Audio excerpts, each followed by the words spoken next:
अर्जुन ने एक बार आकर के संदेश सुनाया कि द्वारिकाधीश लीला पूरी करके चले गए। परीक्षित को राज्य गद्दी पर बिठा करके पांचों पांडव स्वर्गारोहण को चले गए।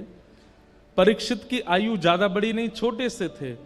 ब्राह्मणों के नेतृत्व में बहुत कम अवस्था में 6-7 वर्ष की अवस्था में परीक्षित राजा बन गए।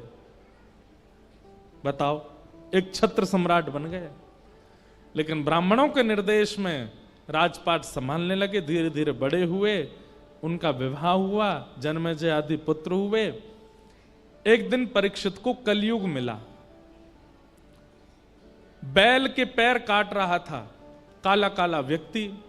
परीक्षित ने उसको मारने का प्रयास किया तो चरणों में गिर गया और कहा, महाराज मुझे मत मारिए, मैं ब्रह्मा के द्वारा बनाया गया हूं। परीक्षित बोले, कौन हो तुम? बोले, सतयुग के बाद त्रेता आता है, त्रेता के बाद द्वापर, और द्वापर के बाद मेरी आगमन होता है कलयुग। मैं कलयुग हूं। कलयुग नाम सुनते ही परीक्षित घबरा गए। बोले, तुम कैसे आए? बोले, जैसे ही भगवान धराधाम छोड़ करके गए मेरा आगमन हो गया। परीक्षित ने कहा कि मेरा राज्य छोड़ के जाना पड़ेगा। कलयुग ने कहा, मैं नहीं जा सकता, ये युग व्यतिक्रम है, आप कृपा करके मुझे कुछ स्थान दे दीजिए, मैं वहीं रहूंगा। तो द्यूतम पानम स्त्रिय सूना यत्रा धर्मस चतुर्विदः पुनश्च याचमानाय जात रूप मदात प्रभो। ये 2 श्लोकों में 5 स्थान हैं कलयुग के। जुआ, मदिरापान, परस्त्रीगमन, हिंसा और अनीति से कमाया गया धन। इन 5 स्थानों पर कलयुग निवास करता है। अब इनका विस्तार अगर मैं करूं तो इन 5 का विस्तार बहुत बृहद हो जाएगा।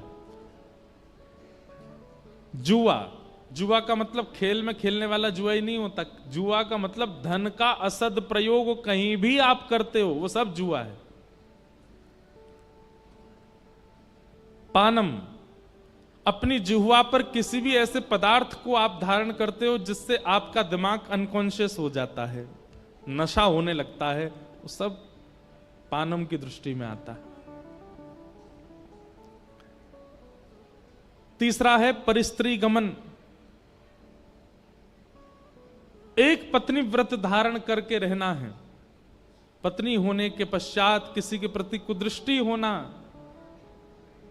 ये पाप है। पति होने के पश्चात किसी अन्य पुरुष के प्रति भाव होना ये पाप है। द्यूतम पानम स्त्रिय, और चौथा स्थान बताया सूना, यानी कि हिंसा, जबरदस्ती। कोई बात इतनी बड़ी नहीं है फिर भी लड़ाई करनी है।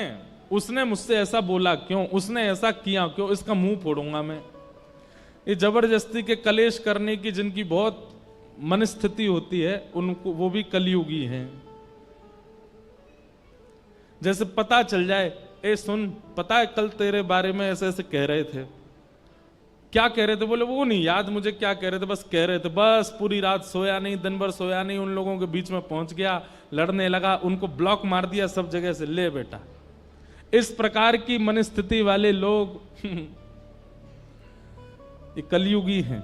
हिंसा में उनकी बड़ी रुचि होती है, लड़ने झगड़ने में बिल्कुल पीछे नहीं रहते।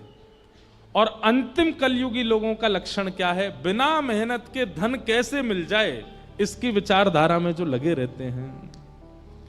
अनीति से कमाया गया धन। ये 5 स्थान कलयुग को प्रदान किए।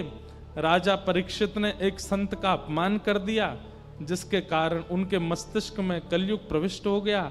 और संत के पुत्र शमिक ने 7 दिन में मरने का श्राप दिया। मैं सूक्ष्म में कह रहा हूं क्योंकि प्रसंग अभी बहुत हैं, सबको प्रणाम करना है।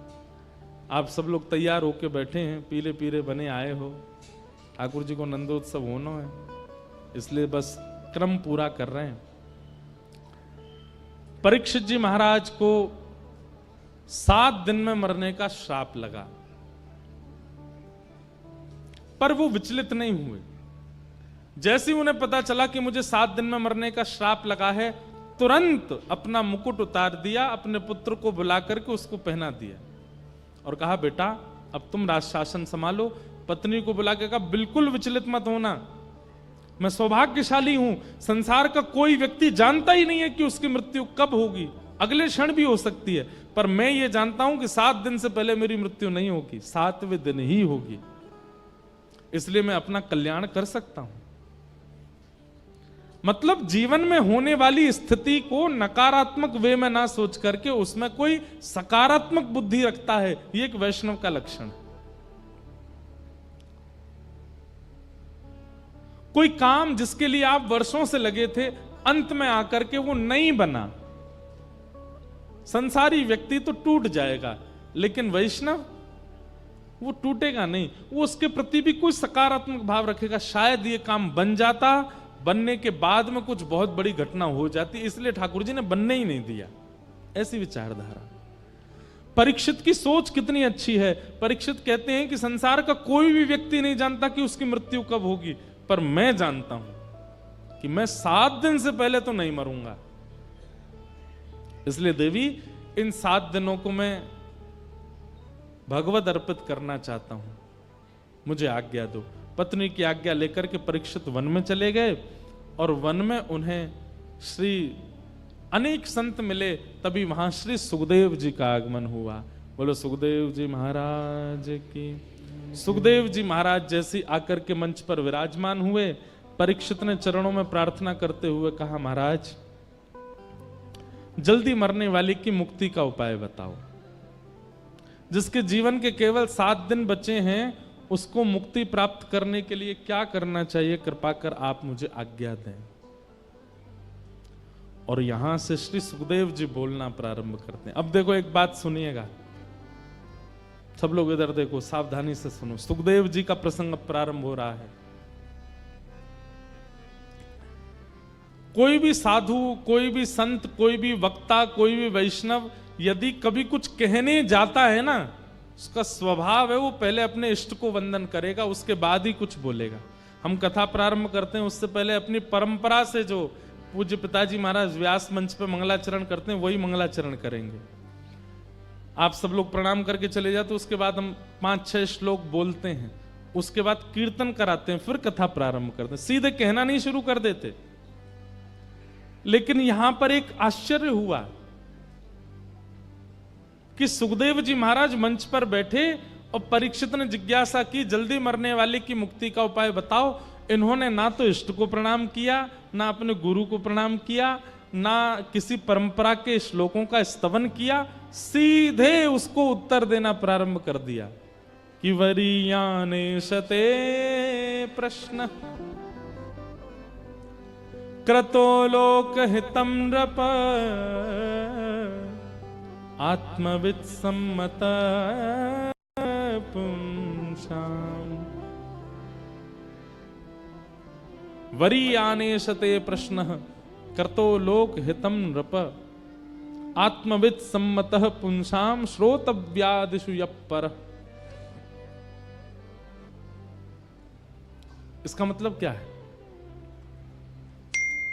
अगर वैष्णव बिना इष्ट को प्रणाम करने बोलने लग जाए, तो हो सकता है कहीं ना कहीं वो हमारे किसी भाव से अप्रसन्न है,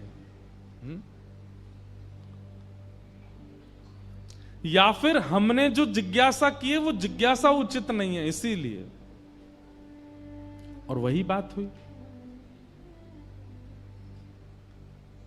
सुखदेव जी महाराज कहते हैं, बोले राजन, तुमने जो ये प्रश्न किया है ना, जल्दी मरने वाले की मुक्ति का उपाय क्या है,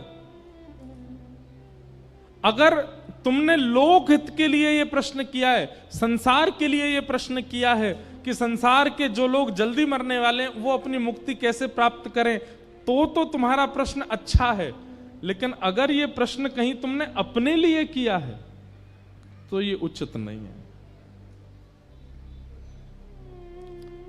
परीक्षित बोले, मतलब 7 दिन में मेरी मृत्यु होनी, मैं अपने लिए ही तो पूछूंगा। मैंने संसार के लिए पूछा हो तो ये प्रश्न अच्छा है, अपने लिए अगर पूछ रहा हूं तो गलत है। इस बात का क्या मतलब हुआ?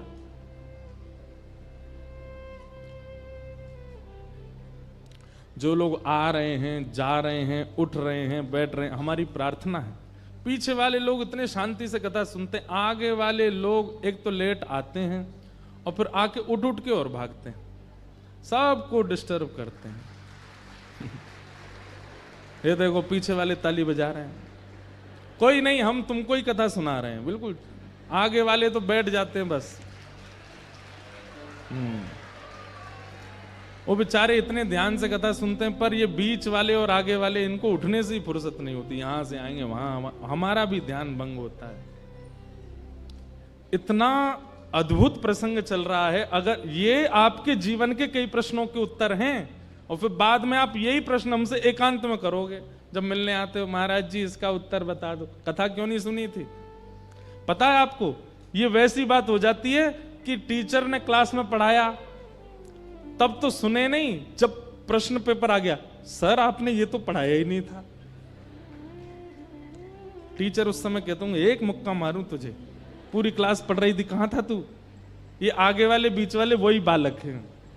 जब जीवन में संकट आएगा ना, तो फिर जीव निकारे डोलेंगे, हमने क्यों नहीं सुना तब, इसका प्रश्न तो महाराज जी उत्तर देके ही नहीं गए कथा में, सब बता रहे हैं हम, सुनो तो सही। अब इतनी अच्छी बात है, यहां पर परीक्षित कह रहा है कि जल्दी मरने वाले की मुक्ति का उपाय क्या है, और सुखदेव जी कह रहे हैं अगर ये प्रश्न तुमने सबके लिए किया है तो ये प्रश्न अच्छा है, पर निज अपने लिए पूछ रहे हो तो गलत है। परीक्षित बोला श्राप मुझको लगा है 7 दिन में मरने का, तो मैं अपने लिए ही तो पूछूंगा, और आप कह रहे हैं कि सबके लिए अच्छा, तुम्हारे लिए अच्छा नहीं। कितनी सुंदर बात। सुखदेव जी कहते हैं परीक्षित, ये प्रश्न तुम्हारे लिए उचित इसलिए नहीं है क्योंकि तुम कौन हो, ये बड़ी बात है। संसार के लोग सामान्य हैं, पर तुम कौन हो। मैं पांडवों का वंशधर, बोले नहीं, गलत उत्तर दिया तुमने। मैं पृथ्वी का एक छत्र सम्राट परीक्षित, बोले यह भी गलत उत्तर है। तो फिर मुझे क्या उत्तर देना चाहिए। तब श्री सुखदेव जी महाराज कहते हैं तुम वो बालक हो जिसकी मृत्यु को भगवान ने टाला था। तुम वो बालक हो जो अपनी मातृ गर्भ में प्राण त्यागने वाला था, पर ठाकुर जी ने आकर के तुमको बचाया। तुम वो बालक हो। तुम वो बालक हो जिसने जन्म बाद में लिया है, गर्भ में भगवान का दर्शन पहले किया है। और ऐसा बालक, बात सुनो, ऐसा बालक जिसकी रक्षा स्वयं प्राणनाथ ने की हो, जिसकी रक्षा स्वयं संसारनाथ ने की हो, जगन्नाथ ने की हो, वो बालक मेरे सामने हाथ फैला के कह रहा है जल्दी मरने वाले की मुक्ति का उपाय बताओ। तुम तो पहले ही मुक्त हो चुके हो क्योंकि तुम्हारी रक्षा भगवान ने की है। ठाकुर जी की एक झलक किसी पर पड़ जाए, ठाकुर जी का स्पर्श किसी को हो जाए, ठाकुर जी के भ्रमण के दायरे में, जहां ठाकुर जी भ्रमण कर रहे हो उस दायरे में अगर कोई जीव जंतु भी आ जाए, उसकी भी मुक्ति हो जाती है। तुम तो वो बालक हो जिसने अपनी मातृ गर्भ में भगवान का दर्शन किया। तुम मुक्ति की कामना कैसे कर सकते हो।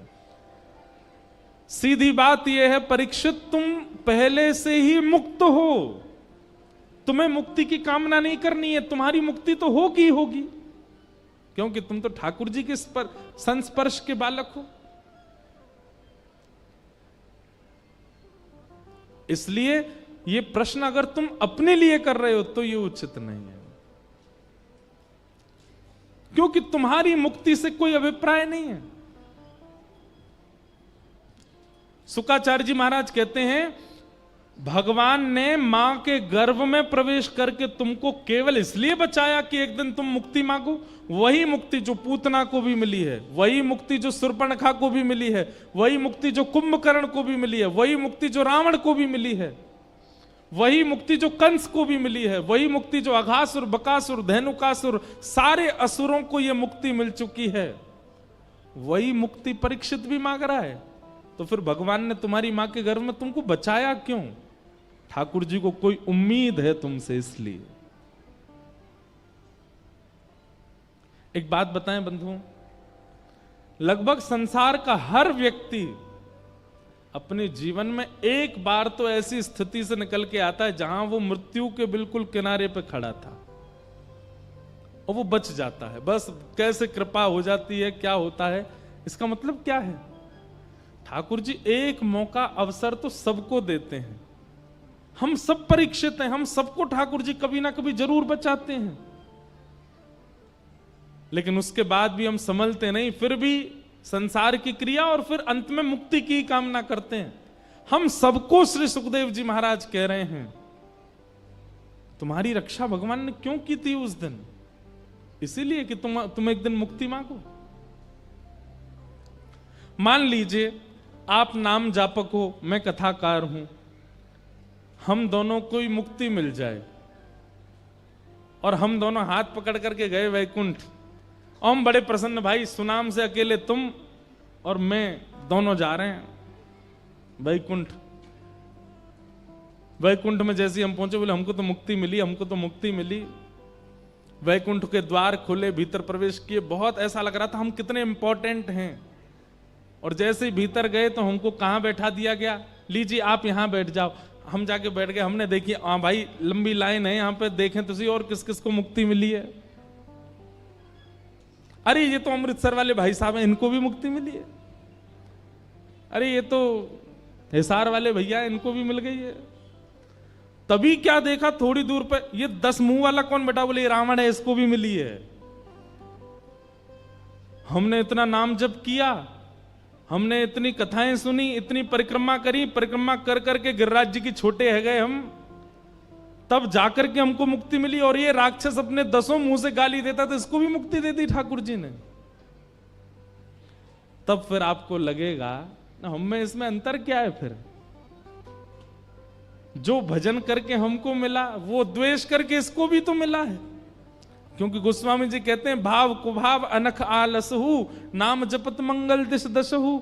भाव से कुभाव से कैसे भी ठाकुर जी को स्मरण करते हो, मंगल तुम्हारा होगा। मुक्ति की कामना नहीं। परीक्षित, मुक्ति तो तुमको मिली हुई है। परीक्षित ने हाथ जोड़ के कहा तो फिर इन 7 दिनों का मैं क्या करूं? ये जो 7 दिन मुझे मिले इसका मैं क्या करूं? बोले यह भी प्रश्न है कि उस ब्राह्मण बालक ने तुमको 7 दिन में मरने का ही क्यों कहा? ऐसा क्यों नहीं कहा कि अभी इसी वक्त तक्षक सर्प डस दे और राजा परीक्षित की मृत्यु हो जाए? उसने ऐसा क्यों कहा कि अगले 7 दिन में मृत्यु हो? यह भी तुम्हारे ऊपर कृपा है। मुक्ति के लिए 7 दिन की आवश्यकता नहीं।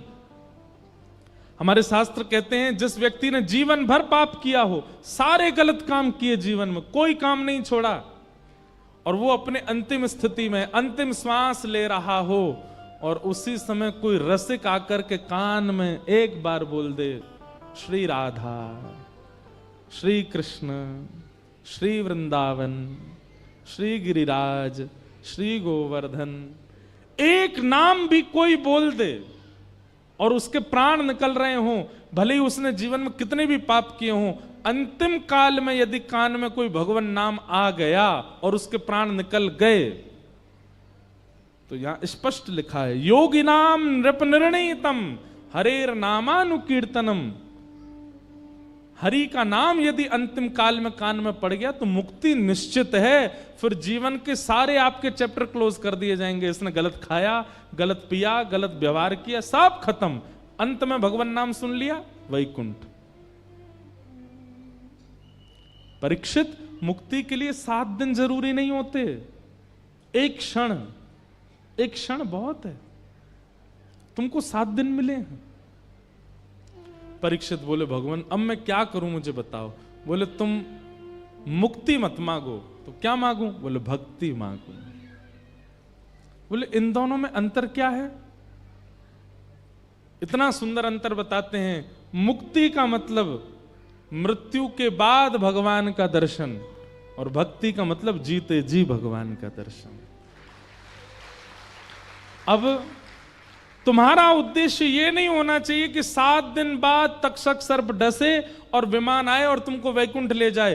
तुम्हारा उद्देश्य अब यह होना चाहिए 7 दिन बाद तक्षक सर्प आए, उससे पहले शंख चक्र गदा पद्मधारी श्रीमन नारायण आ जाएं और जीवित अवस्था में तुमको दर्शन दे दें, उसके बाद तुम्हारी मृत्यु हो। तुम्हारा उद्देश्य ये होना चाहिए। अपनी जीवित अवस्था में प्राण वायु भीतर है, नेत्र खुले हों, कान खुले हों और उस क्षण ठाकुर जी दिखें, फिर प्राण त्यागें। हमारी स्थिति क्या प्राण त्यागने के बाद भगवान से मिलना है? नहीं, जीवित अवस्था में मिलना है। और प्राण त्यागने के बाद भगवत दर्शन को मुक्ति, जीवित अवस्था में भगवत दर्शन को भक्ति। भक्ति मांगो। परीक्षित की स्थिति ऐसी हो गई, अब उनको चिंता नहीं थी मृत्यु की, अब तो चरण पकड़ लिए, बोले मुझे मुक्ति भुक्ति कुछ नहीं चाहिए। मैं एक भाव गाता हूं, मुक्ति भुक्ति ना मागत केवल, मुक्ति भुक्ति ना मागत केवल। हमें मुक्ति नहीं चाहिए तो अपनो जान निहारो किशोरी राधे, जान निहारो किशोरी राधे। अपनो जान संभालो किशोरी राधे, अपनो जान संभालो किशोरी राधे। मोहे तो भरोसो है तेरो रे किशोरी राधे, मोहे तो भरोसा है तेरो रे किशोरी राधे। मोहे तो भरोसो है तेरो रे किशोरी राधे, मोहे तो भरोसा है तेरो रे किशोरी। एक बार दोहरा के गाइए, मुक्ति भुक्ति ना मागत केवल, मुक्ति भुक्ति ना मागत केवल। मुक्ति भुक्ति ना मागत केवल, मुक्ति भुक्ति ना मागत केवल। तो फिर अपना जान संभालो किशोरी राधे, अपनो जान संभालो किशोरी राधे। इसका भाव क्या है? हमें मुक्ति नहीं चाहिए, भुक्ति नहीं चाहिए। हे श्यामाजू, केवल एक बार आप बस ये कह दियो, ये मेरो है, ये जो बैठो है ना, ये मेरो है। बस आप ये कह देना कि हम आपके हैं, और ये कहने के बाद भले ही जीवन भर हमारी ओर देखना मत, हम पर कोई कृपा मत करना, हमें छोड़ देना अकेले, हम जीवन पूरा व्यतीत केवल इसी भाव में कर लेंगे, किशोरी जी ने हमें अपनाया है। अपनो जान संभालो किशोरी राधे, अपनो जान संभालो किशोरी राधे। मोहे तो भरोसा है तेरो रे किशोरी राधे। तो भरोसो है तेरो रे किशोरी राधे। मोहे तो भरोसो है तेरो री किशोरी राधे। मोहे तो भरोसो है तेरो री किशोरी राधे। मोहे तो भरोसो है तेरो री किशोरी राधे। मोहे तो भरोसो है तेरो री किशोरी राधे। मोहे तो भरोसो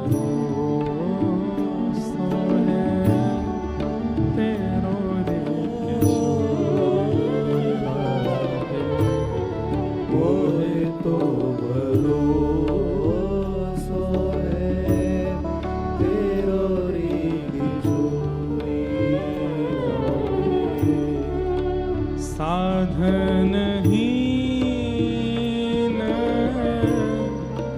दीन में राधे। साधनहीन दीन में राधे।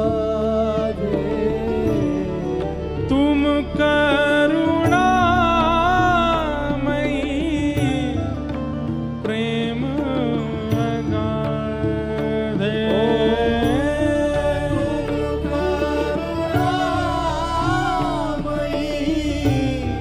प्रेम अगाधे। तुम करुणामयी प्रेम अगाधे।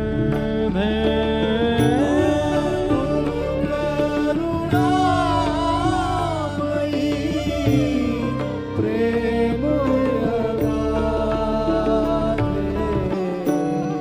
मोहे तो भरोसो है तेरो रे किशोरी राधे।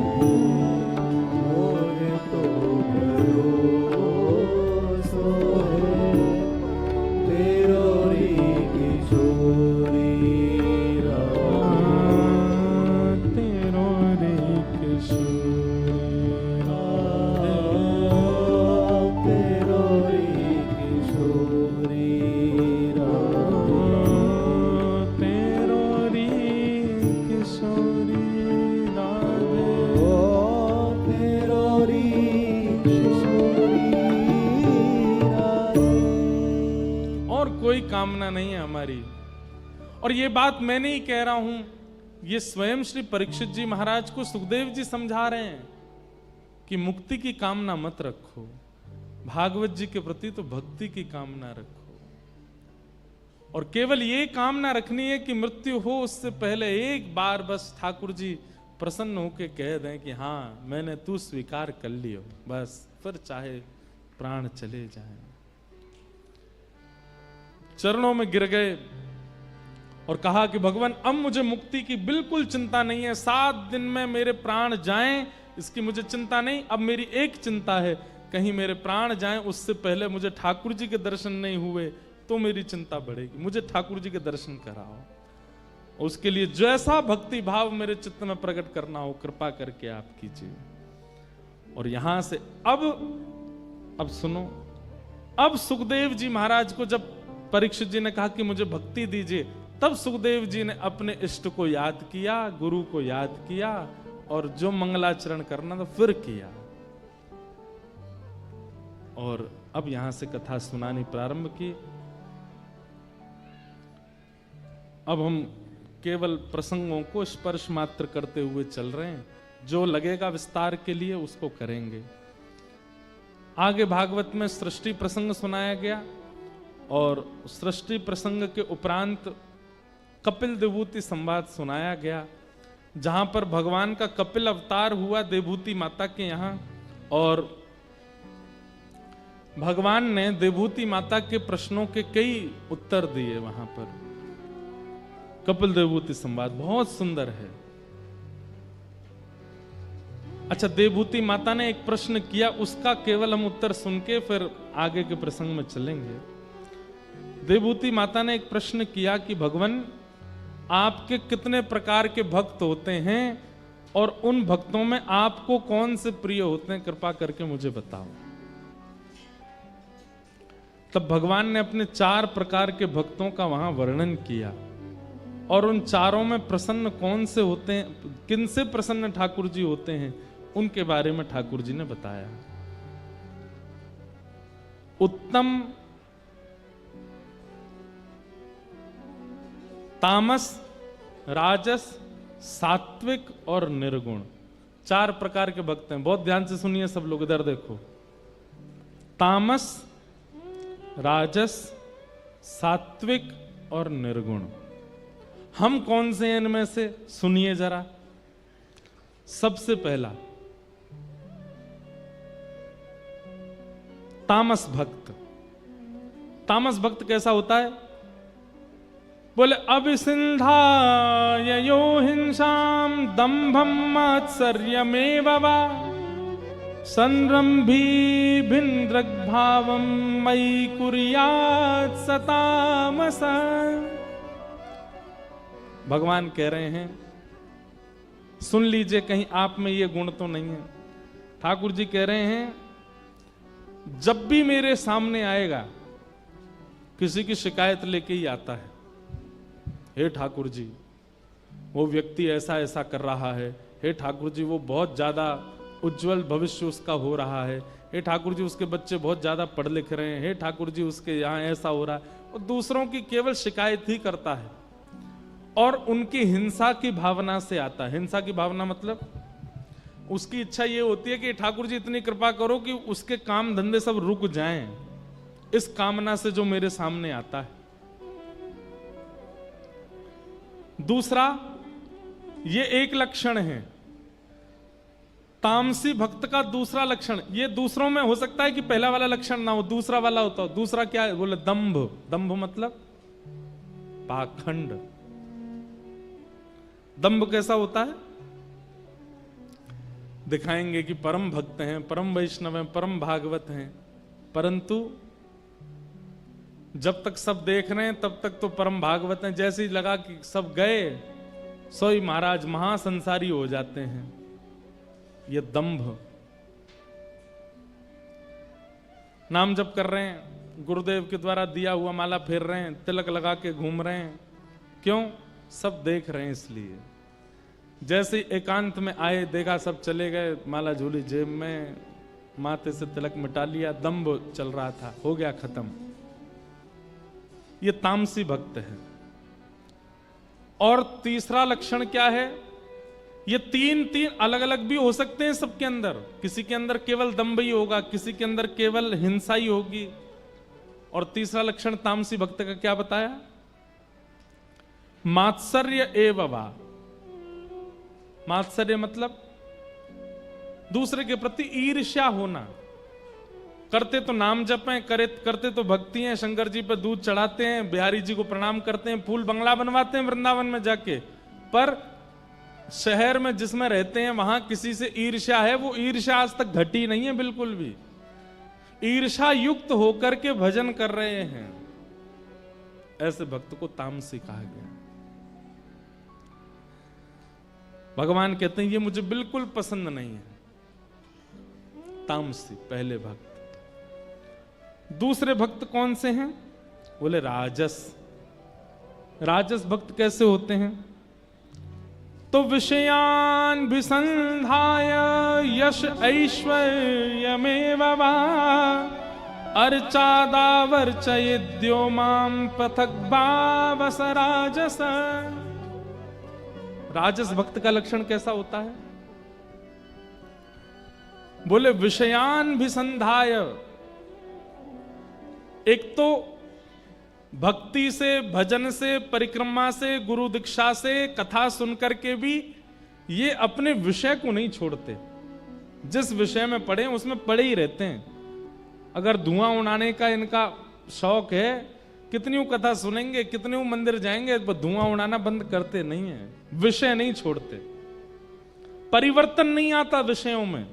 और इनकी हमेशा कामना क्या होती है? हमें बहुत यश मिले, हमें ऐश्वर्य मिले, हम धनवान हो जाएं, हम पे ये भी आ जाए वो भी आ जाए, ऐसा केवल और केवल वस्तुएं चाहते हैं। तीसरा इनके बारे में बताया, ये कथा वक्ताओं के प्रति, वैष्णवों के प्रति, ब्रजवासियों के प्रति, संतों के प्रति, तिलकधारियों के प्रति इनकी कोई श्रद्धा नहीं होती। इनकी केवल एक जगह श्रद्धा है, कहां? मूर्ति में, ठाकुर जी की जहां पर अर्चा विग्रह विराजमान है, केवल उसके सामने झुकते हैं। उसके अलावा किसी संत महापुरुष किसी के आगे ये कभी नहीं झुकते। ऐसे भक्त को क्या कहते हैं? राजस। ठाकुर जी कहते हैं ये भी मुझे बिल्कुल पसंद नहीं। ऐसी संख्या जब बहुत ज्यादा मंदिर में हो जाती है तो ठाकुर जी कह रहे हैं मैं बहुत थक जाता हूं उनसे मिलके, मुझे बिल्कुल प्रिय नहीं।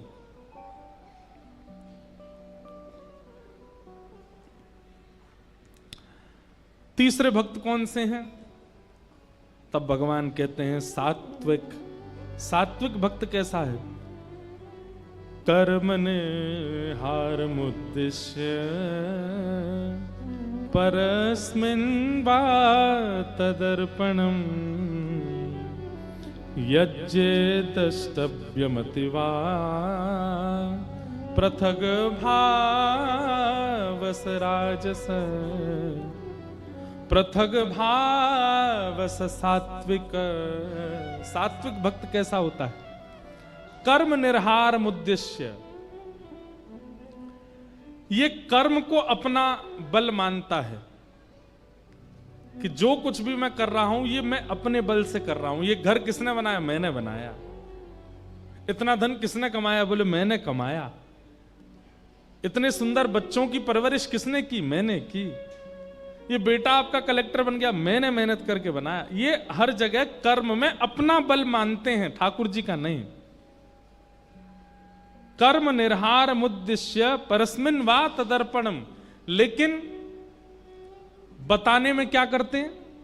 कोई इनसे पूछे कि भैया आपके पास इतनी बड़ी संपत्ति कैसे? सब ठाकुर जी की कृपा है, सब भगवान की दया हमारे ऊपर। तो बच्चा आपका कलेक्टर बन गया, ठाकुर जी की, किशोरी जी की कृपा है, हमने तो कुछ नहीं किया। लेकिन मनी मन कैसा भाव रखते हैं? बोले किया तो हम नहीं है। ठाकुर जी के सामने जा कहेंगे ठाकुर जी 1 करोड़ की गाड़ी लाएं, आपके पास पहले चाबी है, बिहारी जी के चरणों से छुपा दो इसको। बिहारी जी बोले दारी के अगर जेब में धल रही ना रो तो वह जावेगा।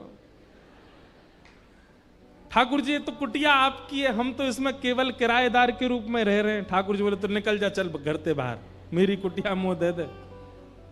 मतलब दिखावे में ऐसा दिखाते हैं कि इन जैसा कोई भक्त नहीं, पर मनी मन क्या सोचते हैं? सब मेरा ही है।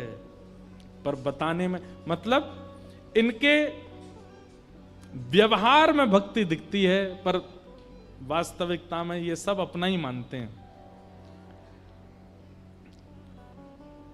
लेकिन मैया उन 2 से ये फिर भी ठीक है। मैया बोली मुझे ये नहीं सुनना, मुझे ये सुनना आपको कौन से प्रिय हैं। भगवान बोले उनके बारे में सुनना? बोले हाँ। आहा। तब भगवान कहते हैं लक्षण भक्ति योगस्य निर्गुणस्य हिदाहुतम अहैतुक्य व्यवहिताय भक्ति पुरुषोत्तम। भक्ति के लक्षण उनके अंदर होते हैं। मैया ने कहा भक्ति के लक्षण कौन से होते हैं? तब भगवान कहते हैं कि वाग्गदगदा द्रवते यस्य चित्तम रुदत्यभिक्षणम हसति क्वचिच्च विलज्ज उद्गायत नृत्यते च मद्भक्ति युक्तो भुवनम पुनातु। पहला, मेरी कथा सुनते ही इनकी वाणी गदगद हो जाती है, इनका कंठ भर आता है। वाग गदगदा द्रवते यस्य चित्तम, हृदय इनका इतना द्रवित हो जाता है कि ये नेत्र बंद करके केवल अश्रु बहाते रहते हैं। मां एक साथ अश्रु और प्रसन्नता कभी नहीं दिख सकते, लेकिन मेरे भक्तों के आपको नेत्रों में आंसू भी दिख जाएंगे और मुखमंडल पर प्रसन्नता भी दिख जाएगी। रुदत्य भिक्षणम हसती क्वचिच्च, और इतना ही नहीं, रुदन करने वाला व्यक्ति गिर पड़ता है, एक कोने में बैठा रहता है, लेकिन मेरा भक्त रुदन करता है, हंसता है और उछल उछल के नृत्य करता है, निर्लज्ज होकर के नृत्य, ये विचार नहीं करता कौन देख रहा है, कौन सुन रहा है, कौन क्या कहेगा। विलज्ज उद्गायत नृत्यते च मद भक्ति युक्तो, वो मेरा भक्त है। मां ये कैसा होता है पता है? कैसा? अगर मैं इसके सामने प्रकट होकर के, 4 प्रकार की मुक्ति होती हैं, सालोक्य, साष्टी, सामीप्य, सारूप्य और एकत्वम, 5 प्रकार की मुक्ति होती हैं। मुक्ति कितने प्रकार की होती हैं? 5। ध्यान से सुनिए। पहले मुक्ति का नाम है सालोक्य। सालोक्य मुक्ति का मतलब क्या है? भगवान के लोक की प्राप्ति। लोक मिल जाएगा, लेकिन ठाकुर जी के दर्शन मिलेंगे इसकी कोई गारंटी नहीं है। दूसरा, सालोक्य के बाद सामीप्य, सालोक्य के बाद श्राष्टी। श्राष्टी कैसा है? बोले लोक भी मिलेगा और लोक में कुछ सेवा भी मिल जाएगी। ठाकुर जी के रसोई घर की सेवा मिल जाएगी, ठाकुर जी की सेज सजावे की सेवा मिल जाएगी, ठाकुर जी के वस्त्र संभालवे की सेवा मिल जाएगी, ठाकुर जी जहां जहां जाते हैं वहां वहां व्यवस्थित बगिया लगावे की, ठाकुर जी के आगे पीछे चलवे की कोई सेवा एक मिल जाएगी। लेकिन बहुत सामीप्य नहीं मिलेगा, दूर दूर से ही ठाकुर जी दिखेंगे। तीसरी मुक्ति कौन सी है? बोले सामीप्य, ठाकुर जी के थोड़े समीप जाने का अनुभव, ठाकुर जी को अपने हाथ से पवाने का, ठाकुर जी को वस्त्र पहनाने का, ठाकुर जी का श्रृंगार करने का। नित्य साकेत धाम में, नित्य गोलोक धाम में, नित्य वैकुंठ धाम में, जहां सचल ठाकुर जी। और फिर चौथी मुक्ति कौन सी? सारूप्य, ठाकुर जी जैसा ही रूप आपका हो जाएगा और बिल्कुल ठाकुर जी के संग सखा भाव से आप विचरण करोगे। ठाकुर जी बैठेंगे, ठाकुर जी कहेंगे आओ मेरे बगल में बैठो, तो आपको बैठने का अधिकार होगा। ठाकुर जी कहेंगे आओ मेरी थाली में ही पालो, तो आपको पाने का अधिकार होगा। ठाकुर जी कहेंगे चलो हम घूमने चल रहे हैं, दोनों गलवैयां डाले घूम के भी आ सकते। ये कौन सी है? सारूप्य।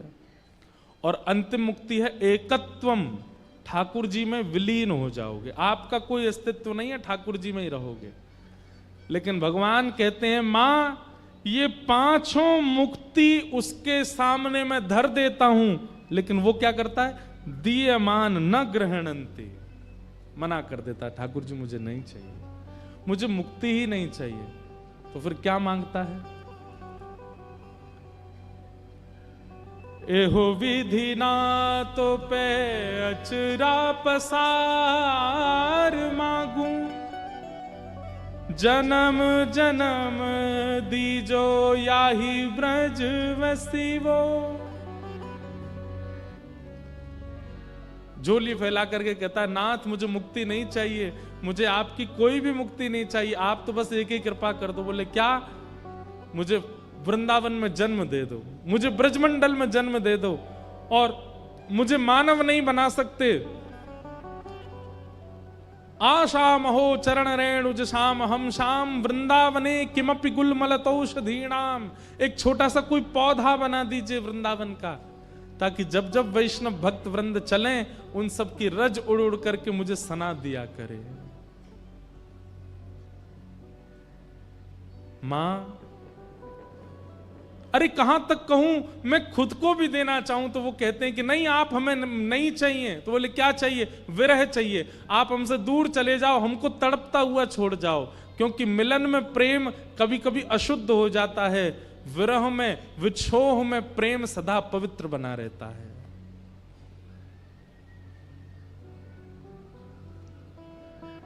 इस प्रकार की भावनाएं रखता है मां।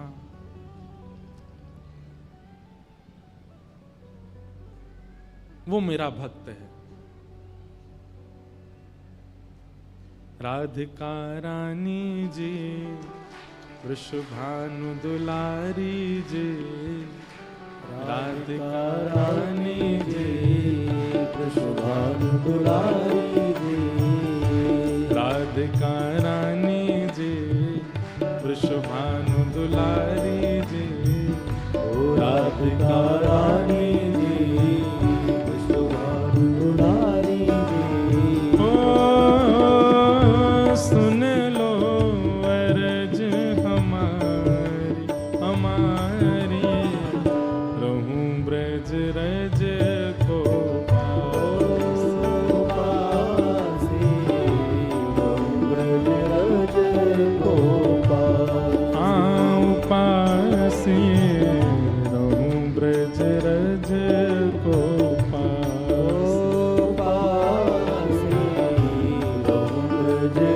करताल बजा के गाओ भाव से।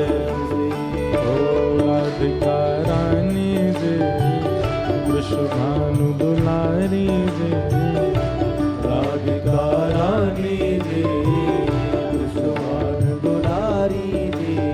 हाँ सुन लो अर्ज हमारी हमारी, रहूं ब्रज रज को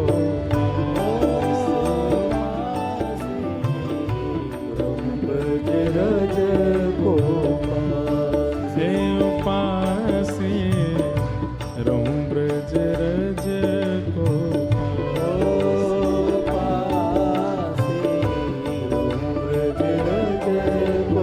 मानो ठाकुर जी देवभूति माता को बता रहे हैं, जो मेरी भक्ति से युक्त हैं उनकी कामना ऐसी होती है, वो और कुछ नहीं मांगते, बस ये मांगते हैं क्या? मंगला उठ यमुना जी जाऊं, मंगला उठ यमुना जी जाऊं, मंगला उठ यमुना जी जाऊं, मंगला उठ यमुना और जी जाऊं। प्यारे राधा वल्लभ झांकी पाऊं, प्यारे राधा वल्लभ की झांकी पाऊं, प्यारे राधा वल्लभ की झांकी पाऊं, प्यारे राधा वल्लभ की झांकी पाऊं। कृपा अभिलाषी जी, राधिका रानी जी, कृपा अभिलाषी जी, राधिका रानी जी। ओ सुन लो अर्ज हमारी हमारी, रहूं ब्रज रज को पासी पासी, रहूं ब्रज रज को पासी, रहूं ब्रज रज को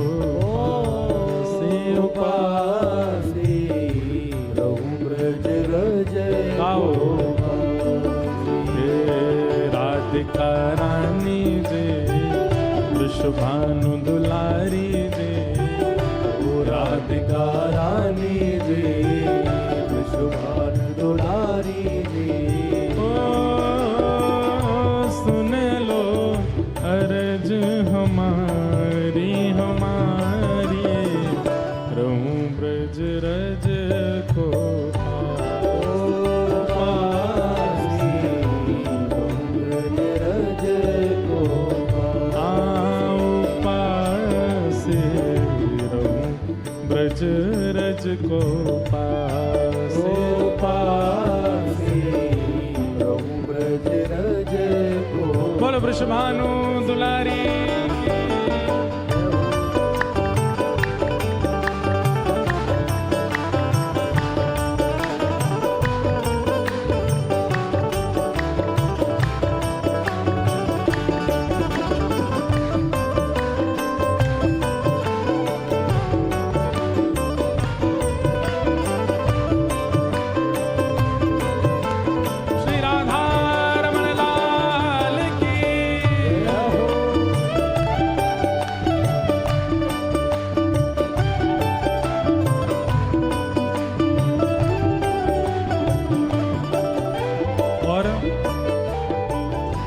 ब्रजवासिन के मधुकर पाऊं, ब्रजवासिन के मधुकर पाऊं, ब्रजवासिन के मधुकर पाऊं, ब्रजवासिन के मधुकर पाऊं, प्यारे राधा रमण के दर्शन पाऊं, प्यारे राधा रमण के दर्शन पाऊं, प्यारे राधा रमण के दर्शन पाऊं, प्यारे राधा रमण के दर्शन पाऊं। और ओ भोली भाली जी, ओ सीधी साधी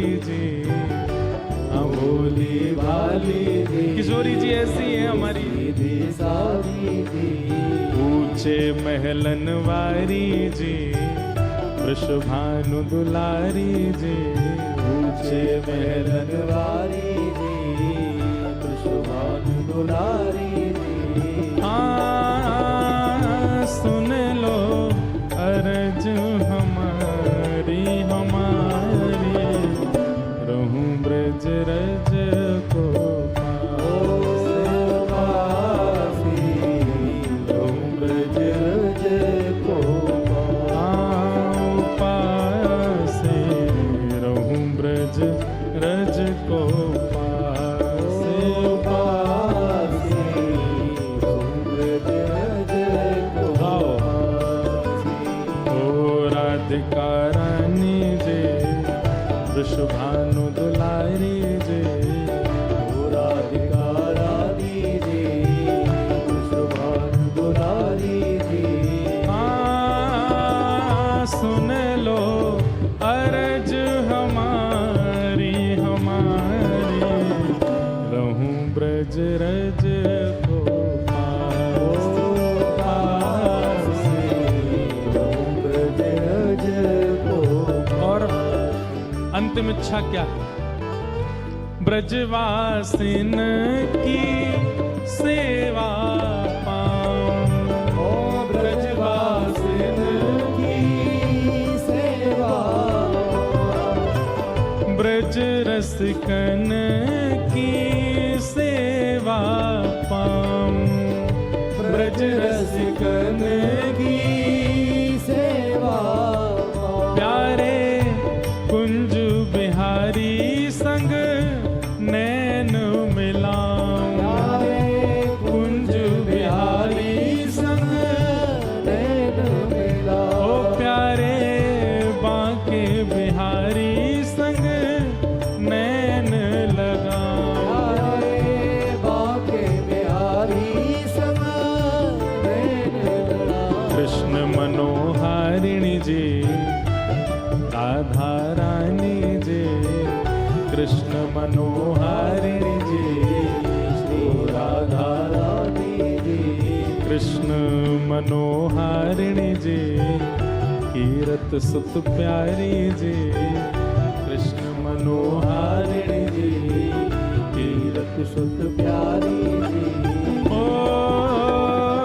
सुन लो अर्ज हमारी हमारी, रहूं ब्रज रज को पासे, पासी, रहूं ब्रज रज को पासी, आऊं पासे, रहूं ब्रज रज को पासे, पासी, रहूं ब्रज रज को पासी। हे राधिका रानी जे, वृषभानु दुलारी जे, राधिका रानी जी, वृषभानु दुलारी जी, ओ सुन लो अर्ज हमारी हमारी, रहूं ब्रज रज को पासी,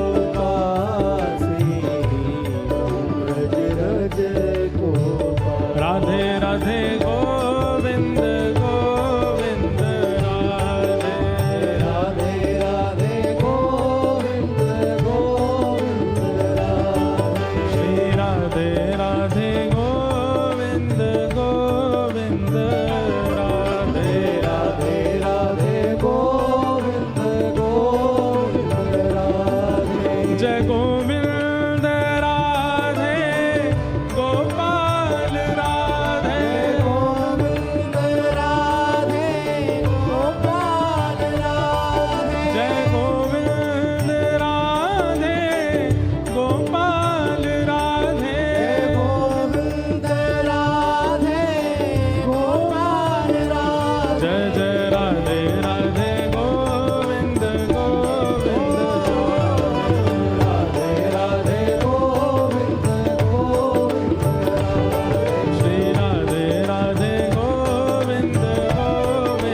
बरसाने वाली श्री कृष्ण प्यारी कीरत सुत प्यारी ओ भजो राधे राधे गोविंद गोविंद राधे राधे गोविंद गोविंद राधे राधे गोविंद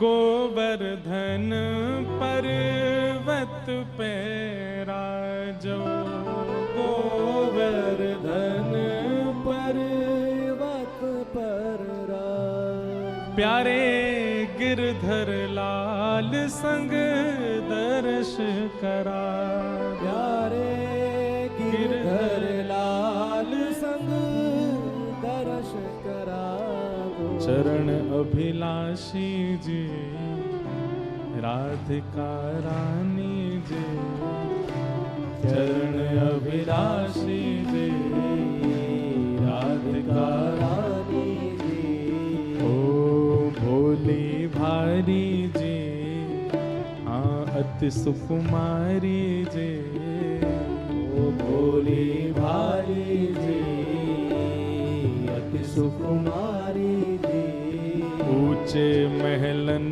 वारी जी वृषभानु दुलारी जी ऊंचे महलन वारी जी वृषभानु दुलारी जी ओ सुन लो अर्ज हमारी हमारी रहूं ब्रज रज को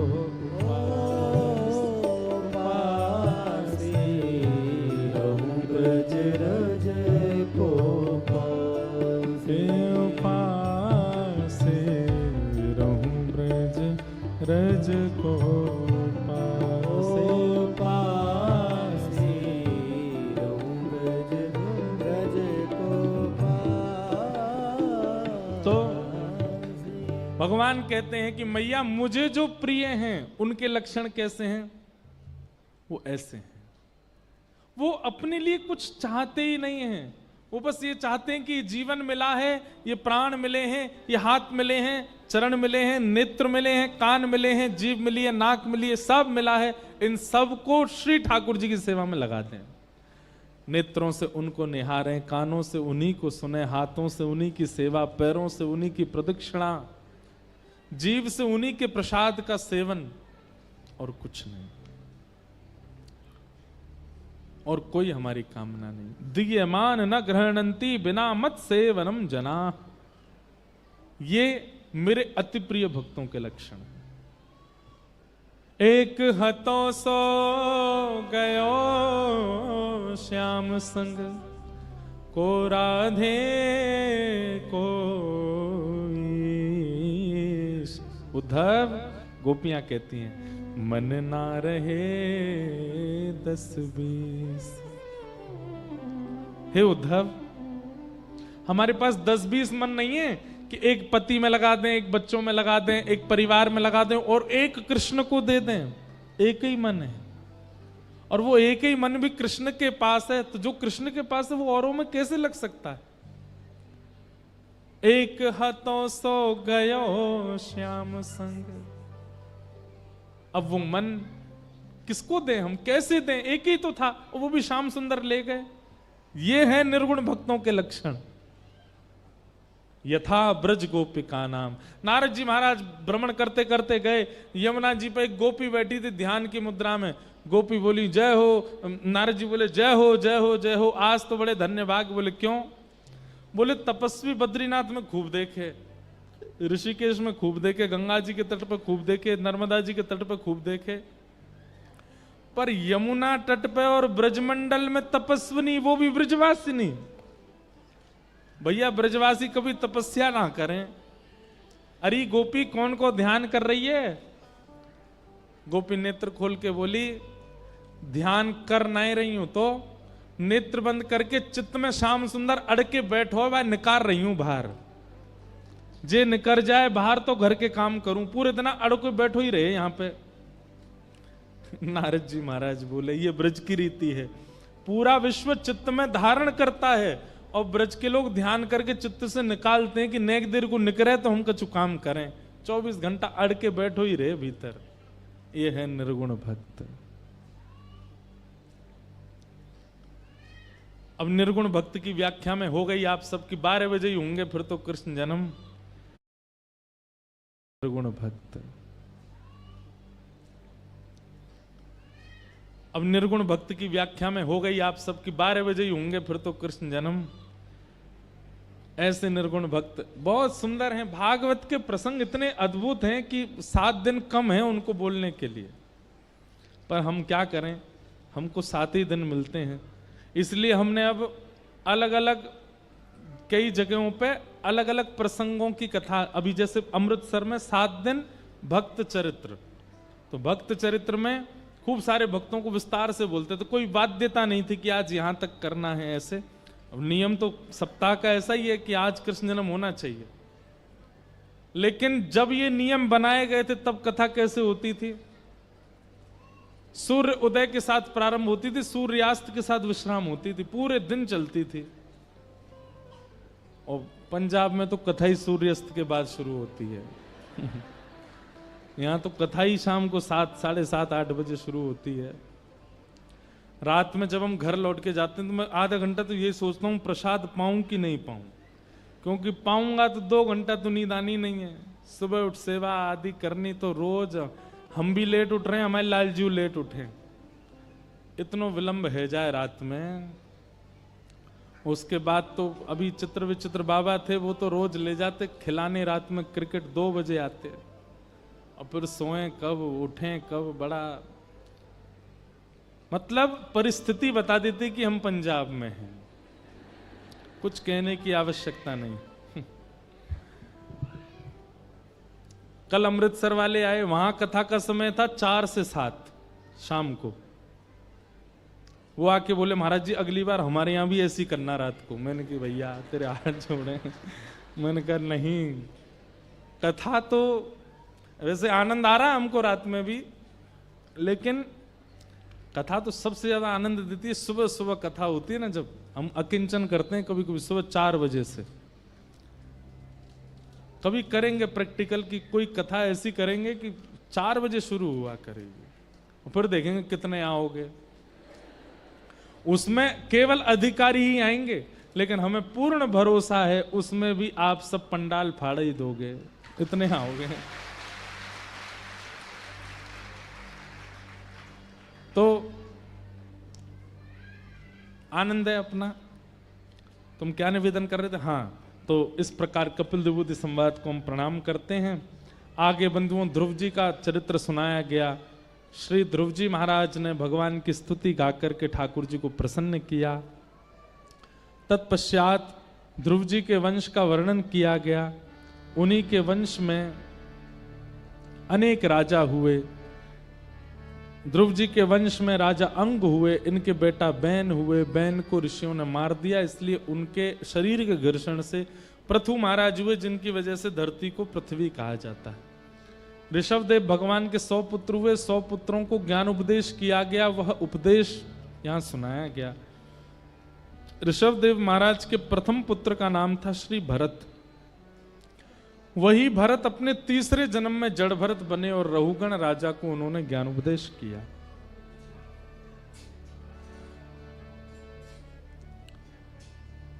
ज्ञान उपदेश करते हुए श्री जड़ भरत जी महाराज ने रहुगण राजा की बुद्धि को स्थिर किया। भूगोल खगोल का वर्णन करते हुए नरकों का वर्णन किया, और नरकों के वर्णन में ही अजामिलोपाख्यान सुनाया गया। तत्पश्चात वृत्रासुर का चरित्र सुनाया, जहां भक्त वृत्त ने भगवान की किस प्रकार आराधना करके उनको प्राप्त किया। बहुत सुंदर है वृत्रासुर की स्तुति। वृत्रासुर की स्तुति के पश्चात प्रहलाद जी का चरित्र आया, जहां हिरण्यकश्यप के पुत्र श्री प्रहलाद जी महाराज। जो लोग ऐसा कभी कभी कहते हैं, बहुत ध्यान से सुनिए, इधर देखिए, इधर देखो, सब लोग कथा सुनो। कई लोग ऐसा कहते हैं हमारे परिवार में वैष्णव नहीं है, माता पिता वैष्णव नहीं है, पति वैष्णव नहीं है, ससुराल के लोग वैष्णव नहीं है, हम वैष्णव धर्म का पालन कैसे करें? जैसे प्रहलाद जी ने किया वैसे करो। ना माँ पिता भाई बंधु परिवार का एक व्यक्ति भी अनुकूल नहीं था प्रहलाद जी का, लेकिन फिर भी प्रहलाद जी महाराज ने श्री नृसिंह भगवान की प्राप्ति करी। एक बात हम कहते हैं कथा में, पिताजी डॉक्टर हैं, माताजी डॉक्टर हैं, भैया डॉक्टर हैं, दादाजी डॉक्टर हैं, और उसके बाद आप भी डॉक्टर बन गए तो कोई ज्यादा बड़ा उत्सव नहीं मनाया जाएगा घर पर। लेकिन पिताजी भी डॉक्टर नहीं है, माँ भी नहीं है, पिताजी दादाजी भी नहीं है, भैया भी, दूर दूर तक रिश्तेदारों में कोई डॉक्टर नहीं, और आप डॉक्टर बन जाओ, उसका उत्सव विशेष होता है, उसकी प्रशंसा विशेष होती है। ठीक वैसे ही सब वैष्णव हैं और आप भी वैष्णव हो गए तो इसमें कोई बड़ी बात नहीं है। पिताजी भी तिलक लगाते हैं, माँ भी लगाती हैं, भाई भी लगाते हैं, बहन भी, आप भी लगाते हो, कोई बड़ी बात है। वे लोग भी प्याज लहसुन नहीं खाते, आप भी नहीं खाते, कोई बड़ी बात है? बड़ी बात तो तब मानी जाए जब सब विपरीत हैं और तब भी आप भजन नहीं छोड़ो, तब भी आप अपना साधन ना छोड़ो, तब भी आप अपना गुरु तिलक ना छोड़ो, तब भी आप अपना नाम जप ना छोड़ो, तब भी आप अपने जिह्वा पर कभी असद वस्तु को ना आने दो, तब ठाकुर जी आपसे प्रसन्न होंगे। भैया, बहती नदी में तो नाव कोई भी चला देगा, पर दिशा जहां की तरफ भाव है उसमें विपरीत नाव चला के दिखाना, ये नाविक की पहचान है।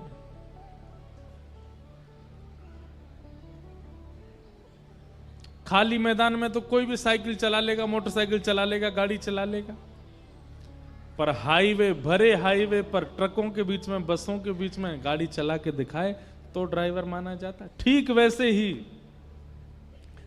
जीवन में जितनी प्रतिकूलताएं हैं और आप उतने भजन साधन में प्रवृत्त हो, ये आपके भजन की सामर्थ्य बताता है।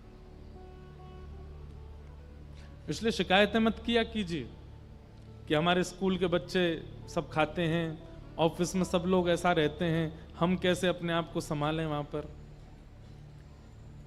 विपरीत परिस्थितियों में भी आप स्वयं को संभाल लो तो आपके लिए खंभ से नृसिंह प्रकट हो जाएंगे, आपके लिए खंभ से श्री ठाकुर जी प्रकट हो जाएंगे।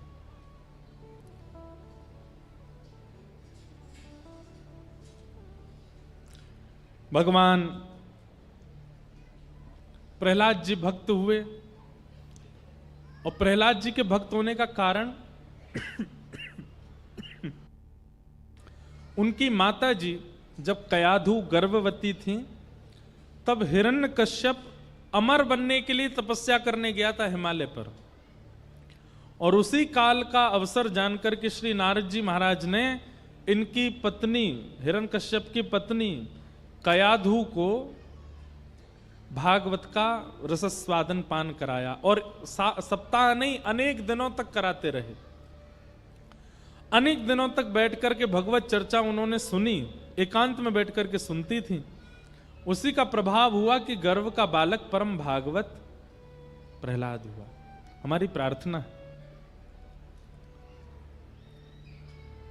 बहुत सावधानी से सुनिए सब लोग, इधर देखो, इधर देखो, यहां देखो, इतना इधर देखो हमने आज तक कहीं नहीं बोला जितना सुना हमें बोलना पड़ता है। हम सही बता रहे हैं, आप लोग बहुत विचलित होते हो इधर उधर। इधर देखो, बहुत ध्यान से सुनो।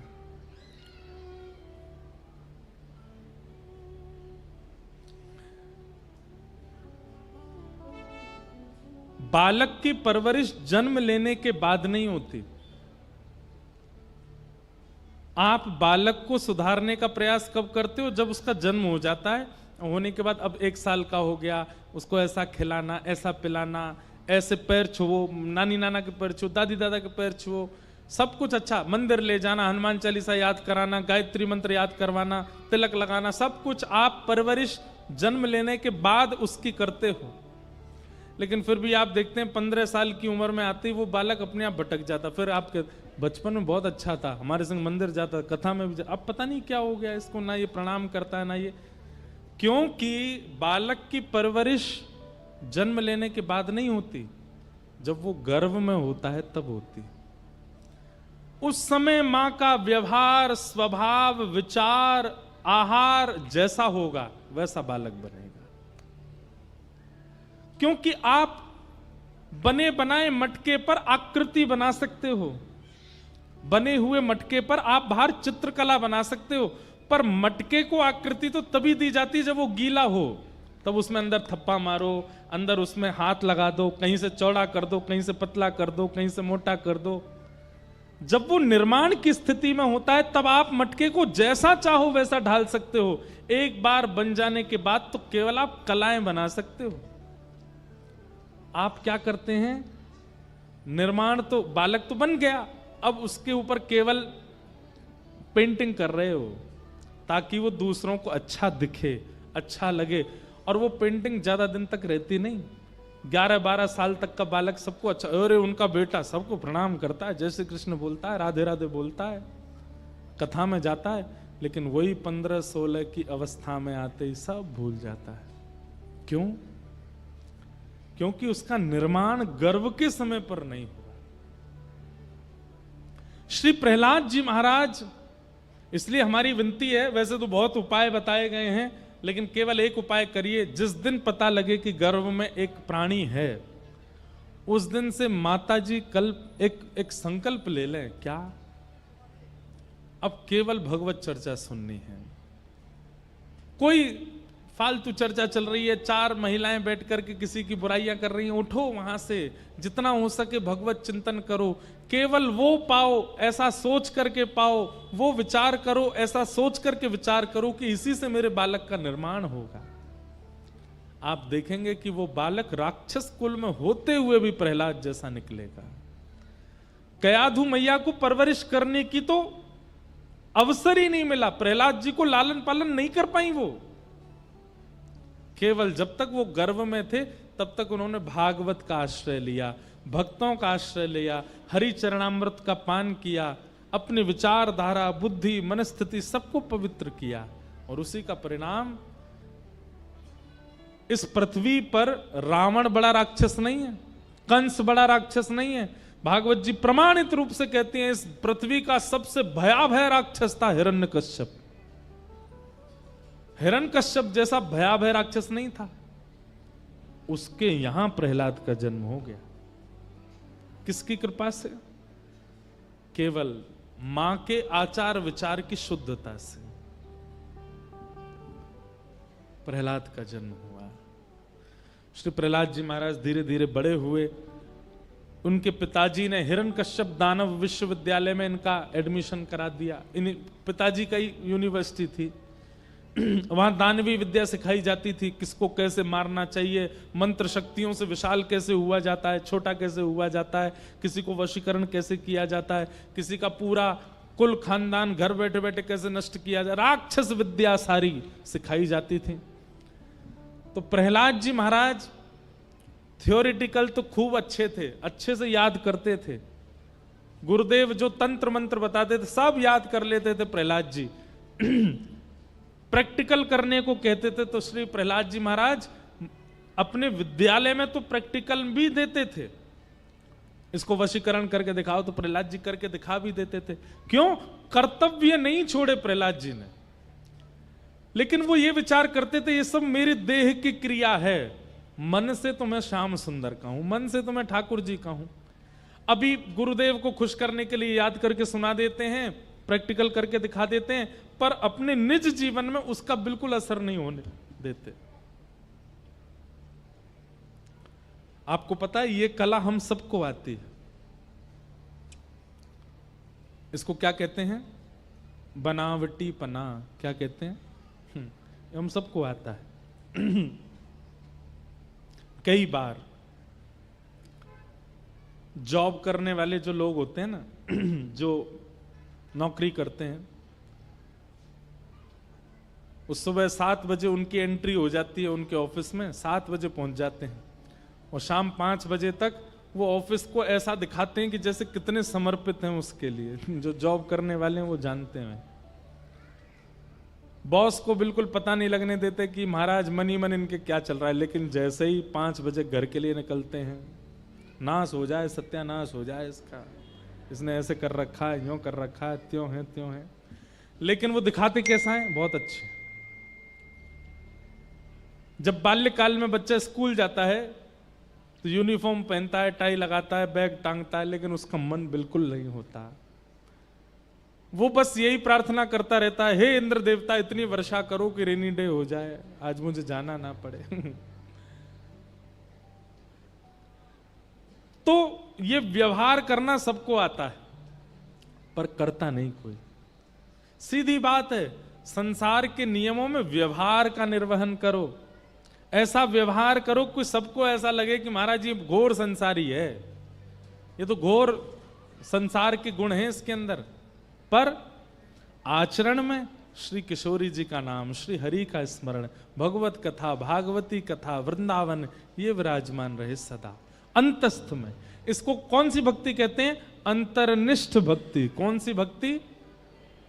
जोर से बोलो, अंतर्निष्ठ भक्ति। इसका मतलब क्या होता है? प्रकाश में तो कुछ और है, अंदर कुछ और है। प्रकाश में तो आप ऐसा दिखा रहे हैं कि आप संसारी, पर अंदर से आप ऐसा दिखाते हैं आप परम भागवत। वैसे ही है श्री प्रहलाद जी, अपने परिवार के साथ रहते हैं, राक्षसों के साथ रहते हैं, उनके व्यवहार में ही रहते हैं, पर मन से सदा हरि को स्मरण करते हैं।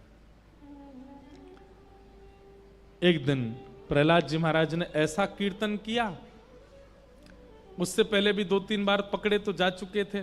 पिताजी महाराज ने गोद में बैठा के कहा कोई अच्छी बात बताओ, तो श्री प्रहलाद जी महाराज नवदा भक्ति का प्रवचन करने लगे। पिताजी 9 प्रकार की भक्ति होती हैं, श्रवणम कीर्तनम विष्णु स्मरणम पाद सेवनम अर्चनम वंदनम दास्यम सख्य आत्मनिवेदनम।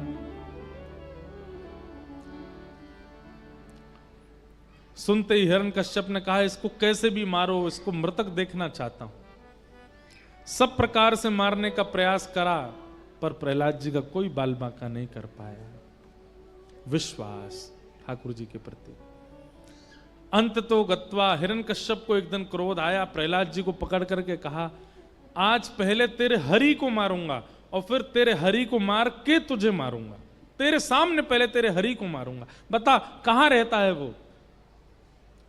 प्रहलाद जी महाराज बोले खंबायु यज्ञम सलिलम महिम च ज्योतिम से सत्वानि दृशो द्रुमादिन सरित समुद्रांश हरे शरीरम यत्किंच भूतम प्रणमेत अनन्यम।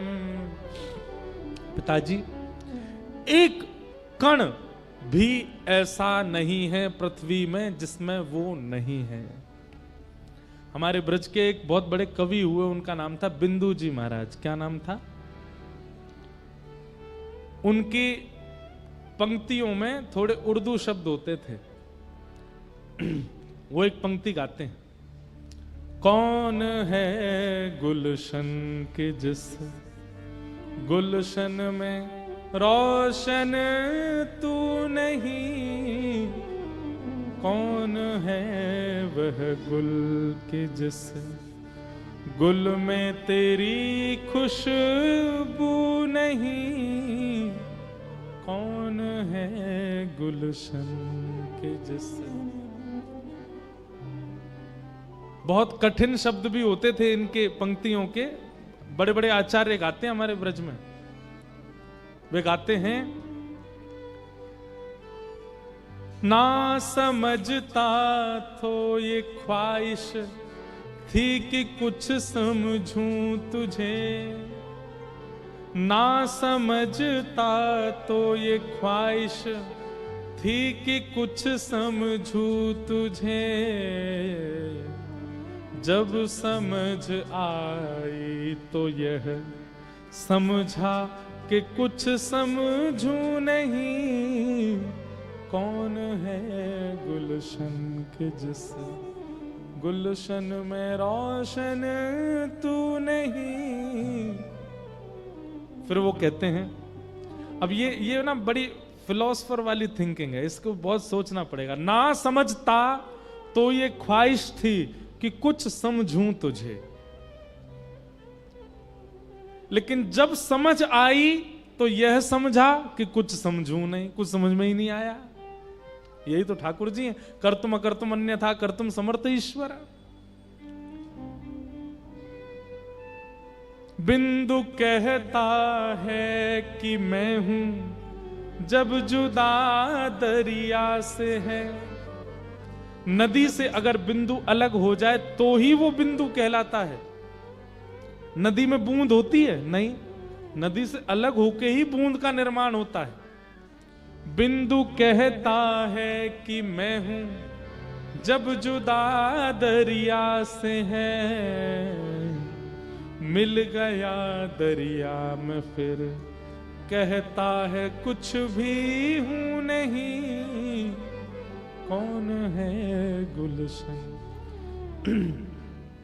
प्रहलाद जी कहते हैं वो कहां नहीं है पिताजी, सब जगह। एक छोटे छोटे कण में भी हरि का निवास है। अच्छा, सब जगह है वो? बोले कहां तक कहूं पिताजी, आप में भी मुझे उनका दर्शन हो रहा है, वो आप में भी है। इस खंबे में है। प्रहलाद जी बोले जब सब जगह तो इसमें भी है। तुरंत मुष्टिक प्रहार किया और जैसे ही मुष्टिक प्रहार किया, खंभ भेदन करके भगवान का प्रचंड स्वरूप नृसिंह प्रकट हो गया। बोलो नृसिंह भगवान की। सब लोग हाथ जोड़ो और हाथ जोड़ करके श्री नृसिंह भगवान को प्रणाम करो। कैसे हैं ठाकुर जी? कि सत्यम विधातुम निज भृत्य भाषितम व्याप्तिम च भूते स्वखिलेषु चात्मनः अदृश्यतात्यद्भुत रूपमद्वहम् स्तंभे सभाया न मृगम न मानुषम। ठाकुर जी का ऐसा भयाभय स्वरूप प्रकट हुआ खंभ से, देख करके सबने अपने नेत्र बंद कर लिए। ब्रह्मा आदि देवता जिनको कोई भयभीत नहीं कर सकता, उनके हाथ पैर भी कांपने लग गए। इंद्र आदि देवता आकाश के थर-थर कांपने लग गए ठाकुर जी के उस भयाभय स्वरूप को देख करके। लक्ष्मी जी ने तो अस्वीकार ही कर दिया कि ये नारायण है ही नहीं, ये तो कोई और है, ये मेरे पति नहीं हो सकते। वो तो बहुत कम कोमल हैं, वो तो बहुत सरल सहज हैं। परंतु ब्रह्मा जी बोले देवी यही नारायण है। सब प्रणाम कर रहे हैं। भगवान का इतना प्रचंड स्वरूप प्रकट हुआ। हिरण्यकश्यप के साथ युद्ध किया भगवान ने, और सायंकालीन होते ही उसके सारे वरदान थे सब पूरे करके भगवान ने पेट वितरण करके उसका वध कर दिया। लेकिन ठाकुर जी का क्रोध शांत नहीं हुआ। ब्रह्मा जी ने प्रयास किया कि मैं जाके स्तुति करूं। जैसे ही ब्रह्मा जी सामने पहुंचे, एक श्लोक अपनी स्तुति का गाया। ठाकुर जी ने नेत्र उठा करके जैसे ही देखा ब्रह्मा जी को, भाग गए वहां से। मेरी सामर्थ्य नहीं है। सब देवी देवता बोले जब ब्रह्मा ही नहीं कर पा रहे तो हम ये प्रयोग ही क्यों करें, दूर ही रहो। पृथ्वी धीमे धीमे कंपन होने लगा, भूकंप जैसा आने लगा, समुद्र में ज्वार भाटा प्रकट होने लगा, आकाश में बिजली कड़कने लगी, प्रलय की स्थिति बन गई। अब पृथ्वी को रसातल में जाने से और समुद्र में डूबने से कोई नहीं बचा सकता। तो ब्रह्मा जी बोले क्या करूं मैं? तभी देखा एक खंभ के पीछे 5.5 वर्ष का नन्हा सा ध्रुव हाथ जोड़ करके खड़ा है। ब्रह्मा जी गए, ध्रुव प्रहलाद ये तुम्हारे लिए आए हैं। मेरी स्तुति से, अन्यों की स्तुति से कोई लाभ नहीं होगा। तुम जाओ और तुम जाके प्रार्थना करो।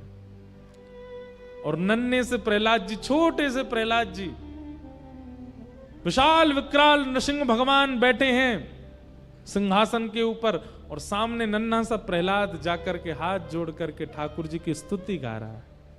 5 वर्ष के बालक में थोड़ा तोतलापन होता है, और प्रहलाद जिस स्थिति में जाने के लिए ब्रह्मा भी घबरा रहे हैं, शंकर भी घबरा रहे हैं, साक्षात लक्ष्मी भी घबरा रही हैं, वहां प्रहलाद सहजता से खड़े हो गए और खड़े होकर के ठाकुर जी की स्तुति गाने लगे। ठाकुर जी से प्रार्थना करते हुए श्री प्रहलाद जी महाराज क्या कहते हैं कि ब्रह्मादय सुरगुणा मुनयो सिद्धा सत्वैकतानमतयो वचसां प्रवाहै नाराधितुं पुरगुणैरधुनापि पिप्रू किम तुष्टमर्हसि समे हरिरुग्र जाते। बंधुओं, प्रहलाद जी का शब्द सुनते ही ठाकुर जी क्रोध विरोध करना सब भूल गए, नेत्रों में अश्रु आ गए। ठाकुर जी दौड़ करके गए और प्रहलाद को अंक में भर के अपनी गोद में बैठा लिया, और जैसे एक शेर अपने बालक को चाटता है, ठाकुर जी जीभ निकाल करके प्रहलाद को चाट रहे हैं, अपना वरद हस्त फेर रहे हैं उसके सिर पर।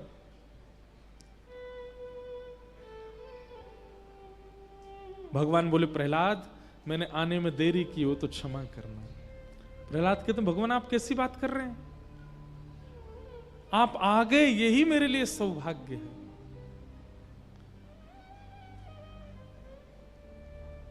मेरे मन में ऐसी बात आती है, मैंने किसी से सुना नहीं, मैंने कहीं पढ़ा नहीं, पर मेरे मन में ऐसी बात आती है कि प्रहलाद जी को तनिक सा क्षोभ हुआ। क्यों? मीराबाई पुकारेगी भविष्य में ठाकुर जी गिरधर बन के आएंगे, गजेंद्र पुकारेगा ठाकुर जी हरि बन के आएंगे, ध्रुव पुकारेगा ठाकुर जी चतुर्भुज रूप में आएंगे, अम्बरीश राजा पुकारेंगे ठाकुर जी मदन मोहन बन करके आएंगे, स्वामी श्री हरदास जी पुकारेंगे ठाकुर जी बिहारी जी बन के आएंगे, गोपाल भट्ट गोस्वामी पुकारेंगे ठाकुर जी राधा रमण बन के आएंगे, हितवंश महाप्रभु पुकारेंगे ठाकुर जी राधा वल्लभ बन के आएंगे। मेरे पुकारने पर सिंह बन के क्यों आए?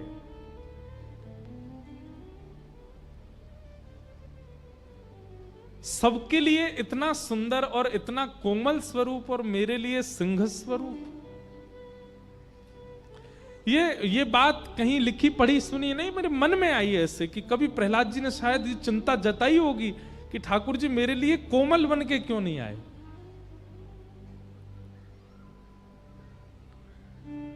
और जब प्रहलाद जी ने ऐसा सोचा होगा ना मन में, तो ठाकुर जी को यह बात पता चल गई होगी।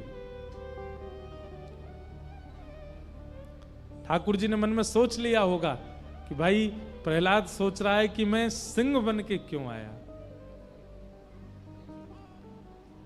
तब ठाकुर जी ने प्रहलाद जी के इस इच्छा को पूरी करने के लिए बुद्ध पूर्णिमा के अगले दिन नृसिंह चतुर्दशी को हमारे वृंदावन में श्री गोपाल भट्ट गोस्वामी के यहां शालिग्राम से अति मनोहर राधा रमण रूप धारण करके प्रकट हो गए।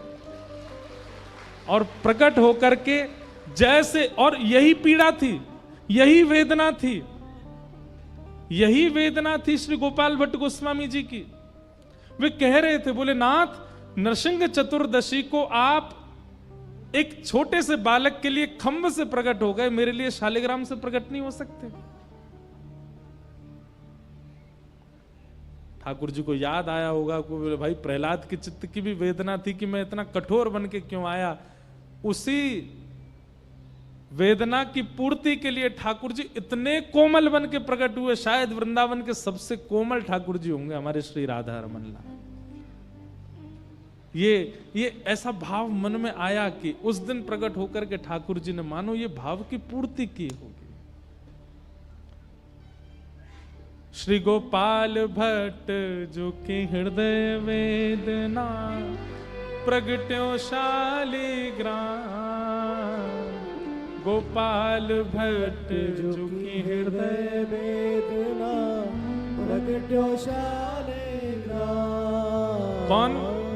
रूप सुधा को खान हमारो, रूप सुधा को खान हमारो, श्री राधा रमण जुलाल, वृंदावन मेरो वृंदावन, वृंदावन मेरो वृंदावन, श्री वृंदावन मेरो वृंदावन, वृंदावन मेरो वृंदावन, वृंदावन में सब ते न्यारो, वृंदावन में सब ते न्यारो, प्यारो राधा रमण जुलाल, वृंदावन मेरो वृंदावन, वृंदावन मेरो वृंदावन, हे श्री वृंदावन प्यारो वृंदावन,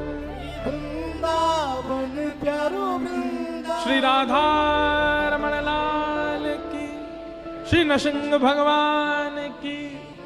तो प्रहलाद जी की उसी भाव की पूर्ति के लिए वर्षों बाद उसी तिथि पर शालिग्राम से श्री राधा रमन लाल प्रकट हो गए।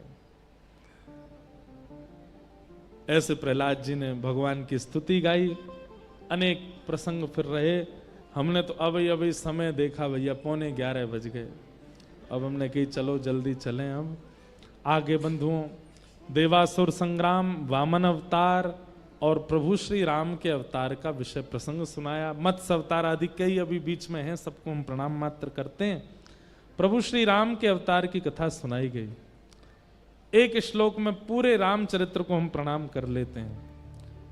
गुरुवर थे त्यक्त राज्यो व्यचरदन वनम पद्म पद्भ्याम प्रियाया, पाणिस्पर्शा क्षमाभ्याम व्रजद पथरुजो यो हरिन्द्रानुजाभ्याम, वैरूप्या शूर्पणख्या प्रिय विरहरुषारोपित ब्रूबिजंभ, तस्ताब्धिर्बद्ध सेतु खलद वदहन कौशलेन्द्रोवतान्न।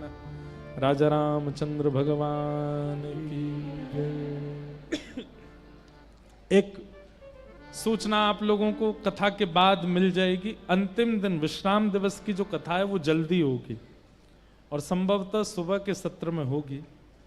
उस दिन भंडारा भी है, तो जो भी समय है, मुझे निर्धारित समय नहीं पता, पर 10 से 1 होगी सुबह सुबह। आओ भैया उठ उठ के सबरे, बड़ी आपने रात रात कारी करी हैं, अब आना। और सुनो एक बात, जो विश्राम दिवस छुट्टी करेगा उसको 6 दिन का फल ही नहीं मिलेगा, इसलिए विश्राम दिवस तो आना पड़ेगा। अच्छा एक और बात, उस दिन संडे है, कई लोगों की छुट्टी होती है, तो सुबह 10 से 1 है, क्योंकि हमको आगे बहुत दूर जाना, भुसावल में कथा है और यहाँ से निकलना है, इसलिए विश्राम दिवस की कथा जल्दी होगी।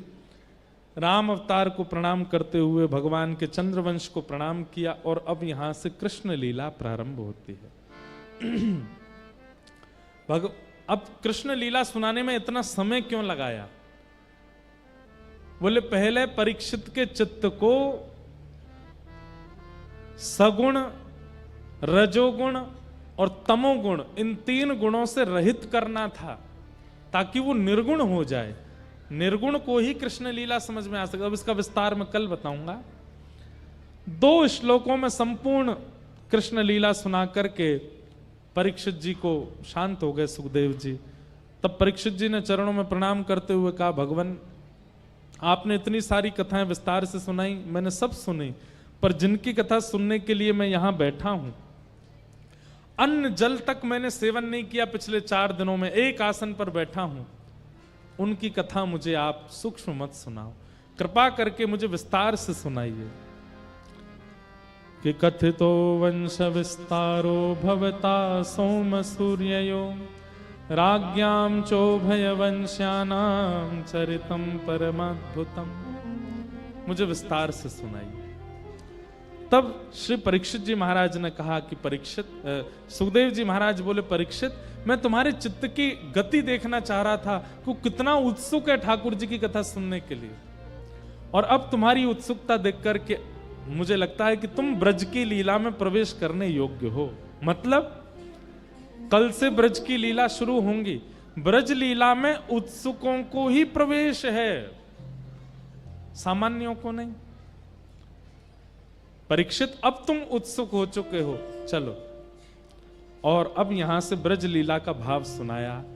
कंस ने अपनी बहन देवकी, चाचा की बेटी देवकी, कंस के चाचा का नाम देवक, उनकी बेटी का नाम देवकी, देवकी का विवाह कंस ने सूरसेन राजा के पुत्र वसुदेव जी के साथ किया।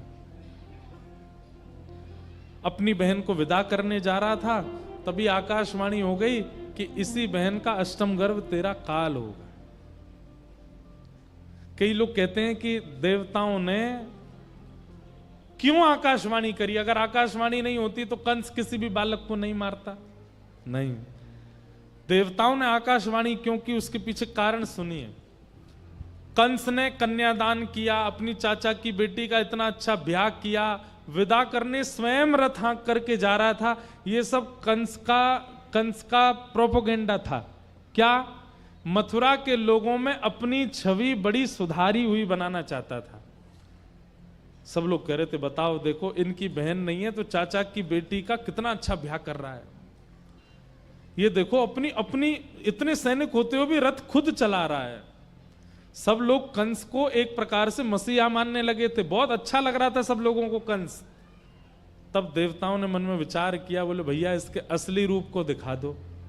सबके सामने आकाशवाणी कर दी, हे कंस, जिस बहन के लिए तुम इतने पनारे बहा रहे हो, जिसको तुम विदा करने जा रहे हो, इसी का 8वां बालक तुम्हें मारेगा। और ये सुनते ही कंस तो भूल गया कि मैं क्या कर रहा था, तुरंत तलवार निकाली, मेरे काल को जन्म देगी ये। तुरंत सर धर से अलग करने लगा। तब वसुदेव जी ने चरण पकड़े, इनको मत मारो, बहन है, सब लोग देख रहे हैं, कम से कम इतनी लज्जा तो करो। कंस ने तुरंत तलवार भीतर रखी, बोले ये लेकिन मेरे काल को जन्म देगी, मेरी किस बात की बहन। बोले अब इसमें इसका दोष थोड़ी है, देवताओं की बात मिथ्या नहीं हो सकती, आप मुझे कुछ वचन दीजिए, क्या करूं अब मैं। बोले जितने बालक होंगे हम सब आपको दे देंगे। कंस बोला ये ठीक है। पहले से लेकर के 6 बालकों को कंस ने मार दिया। 7वें बालक के रूप में श्री बलराम जी महाराज देवकी मैया के गर्भ में आए तो ठाकुर जी को चिंता हो गई कि भैया कहीं बलराम जी जन्म लेते ही कंस को मार दिए तो। योग माया से कहा कि आप स्थानांतरण करो, और बलराम जी कुछ महीने देवकी मैया के गर्भ में रहने के बाद यशोदा रोहिणी जी के गर्भ में स्थानांतरित हुए। और 8वें बालक का जन्म होने वाला है। कंस ने सब सैनिकों को तैनात कर दिया, सावधानी रहे, रात की शिफ्ट अलग, दिन की अलग, कोई सोएगा नहीं, मेरा शत्रु जन्म लेने वाला। भादों का महीना, अष्टमी तिथि, मंदम मंदम जलधरा आकाश से गिर रही है। इतना सुंदर वातावरण हो गया पूरी पृथ्वी का, सब अत्यंत सुख में, अत्यंत आनंद में शयन कर रहे हैं। गहरी निद्रा आ गई सब लोगों को। केवल वसुदेव और देवकी जी जगे हैं कारागृह में। तभी देवकी मैया के गर्भ से एक दिव्य तेज प्रकट हुआ और शंख चक्र गदा पद्म धारण करके साक्षात श्रीमन नारायण बाल कृष्ण रूप धारण करके प्रकट हो गए। बोलो बाल कृष्ण लाल की जय। ठाकुर जी कैसे प्रकट हुए? शंख चक्र गदा पद्म लेके चतुर्भुज रूप में। सब लोग प्रणाम करो।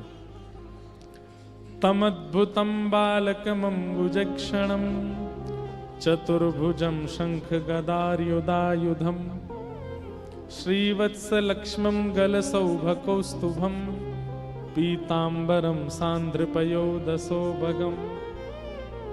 चतुर्भुज रूप में ठाकुर जी प्रकट भये। मैया से कही, मैया आ गए हो, आपने बुलाया हो, मैं आ गया हो। मैया बोली 4 भुजा वाले बन के आए हो। अरे बालक जन्म ले, 2 भुजान में जन्म ले, बिना कपड़ान के आवे, आप तो मणि आदि पहन के आए हो। ठाकुर जी तुरंत नन्हे से लाला बन गए, 2 भुजा में आ गए। बहुत वार्ताएं हुई बीच में।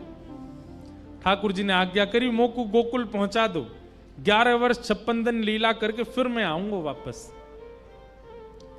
इसके पीछे भी एक कारण है, वो भी हम कल या परसों के प्रसंग में बताएंगे। वसुदेव जी लाला को लेकर के गोकुल जा रहे हैं। यमुना जी पार कर गए, गोकुल पहुंच गए, यशोदा मैया के बगल में लाला सुवाए के लाली लेकर के वापस मथुरा आके इधर देखो सब लोग, अब तो कोई माने कोई नहीं। अब तो ठाकुर जी आ गए ना, हम इसीलिए जल्दी जल्दी कथा भगा रहे थे कि आप उधर ना देखो। महाराज यशोदा मैया के लाला भयो, नंदा सुनंदा को पतो चरी, ब्रजमंडल में जाए के हल्ला कर दियो, है गयो है गयो है गयो है गयो है गयो है गयो है गयो। अब ऐसे ही सुना दे रहे हैं, क्योंकि अब आप मानने वाले नहीं हो। बोलो कृष्ण कन्हैया लाल की। भैया देखो, ये जो पुष्प डाल रहे हैं ना ठाकुर जी के, अगर मुंह में चला गया तो फिर दिक्कत होगी। ऊपर मत डालिए कोई भी। लेकिन हम तो पंजाब वाले हैं, मानेंगे क्यों? कोई नहीं मान सकता। पूरे ब्रजमंडल में आनंद उमंग है रही है, सब नाच रहे हैं गा रहे हैं। आगे वाली पंक्ति में जितने बैठे, आप लोग खड़े नहीं होगे जब तक ठाकुर जी मंच पे नहीं आ जाएंगे, तब तक बैठे रहिए। और पूरे ब्रजमंडल में सब आनंद मना रहे हैं। हो ब्रज में है रही जय जयकार, नंद घर लाला जायो है। ब्रज में है रही जय जयकार, नंद घर लाला जायो। हाँ, ब्रज में है रही जय जयकार, नंद घर लाला जायो है।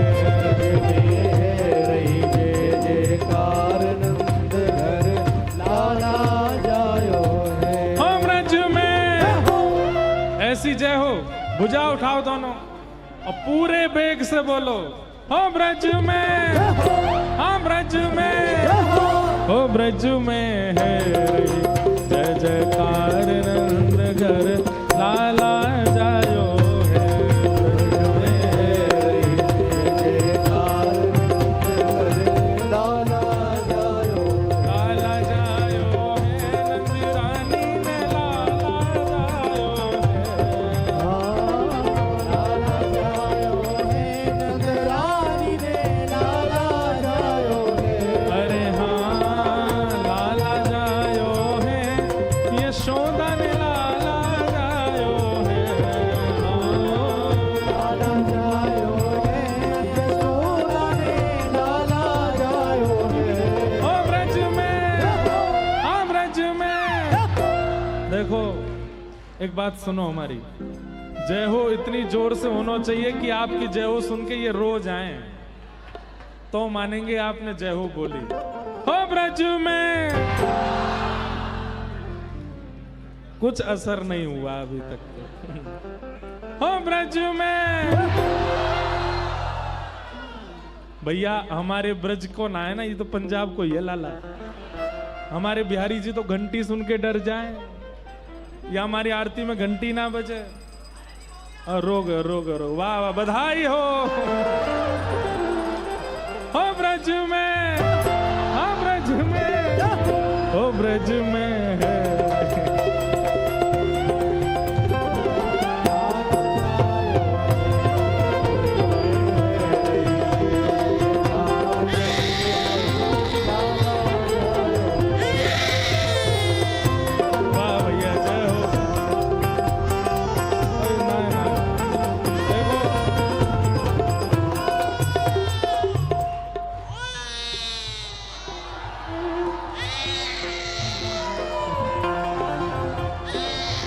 बस बस बस बस बस, अब मत चल रही हो, ठीक है?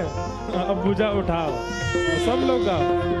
हो ब्रज में है जय जयकार, लाला जायो है,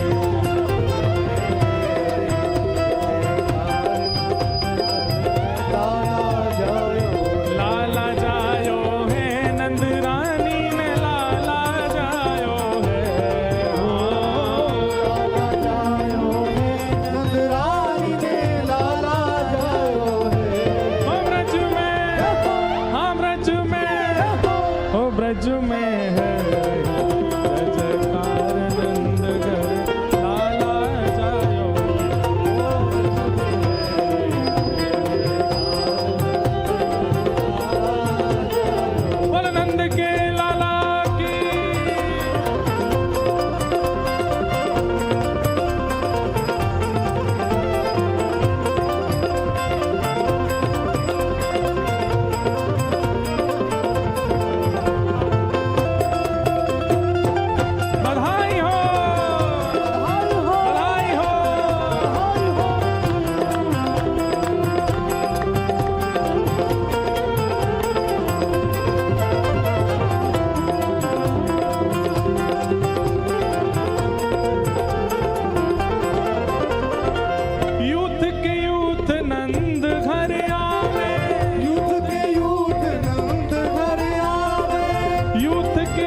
फिट उछल के नाचो भैया, पंजाब आ रहे हो आप। और किसी प्रांत में कथा हो तो इतना हम एक्सपेक्ट नहीं कर रहे हैं, पर पंजाबी तो महाराज खूब चकाचक खाते पीते आनंद करते हैं। लाला को जन्मोत्सव है, भुजा उठा करके हो ब्रज में, हो ब्रज में, हो ब्रज में है जय जयकार नंदगर लाला जायो।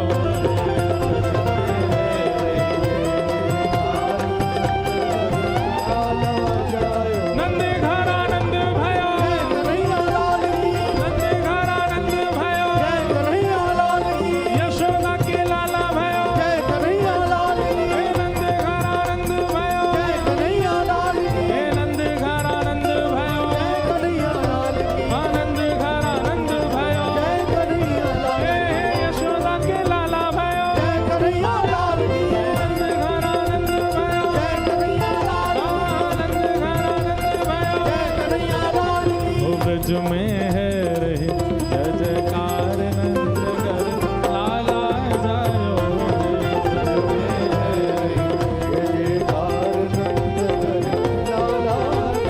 हाँ, ब्रज में है रहे जय जयकार नंदगर लाला जायो।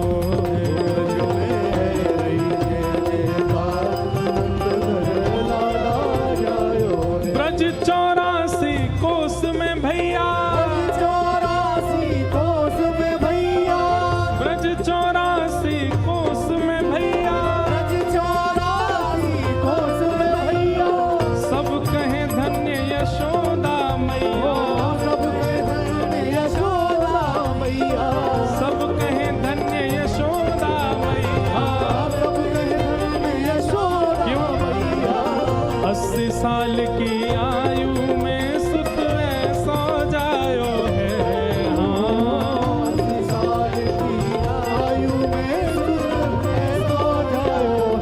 अरे हाँ, 80 साल की आयु में सुत ऐसो जायो है।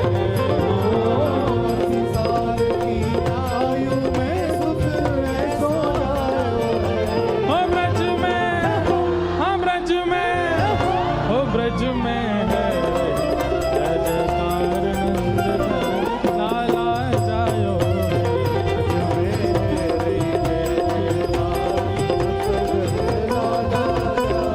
हाँ, ब्रज में है जय जयकार नंदगर लाला जायो।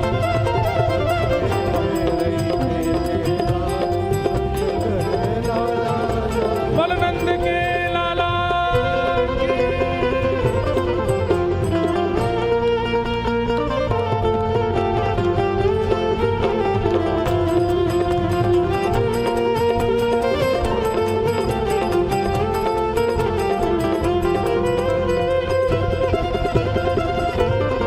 बधाई हो।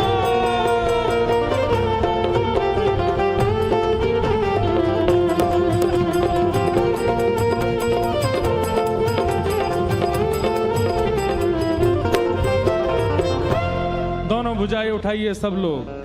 हो जियो श्याम लाला, जियो श्याम लाला।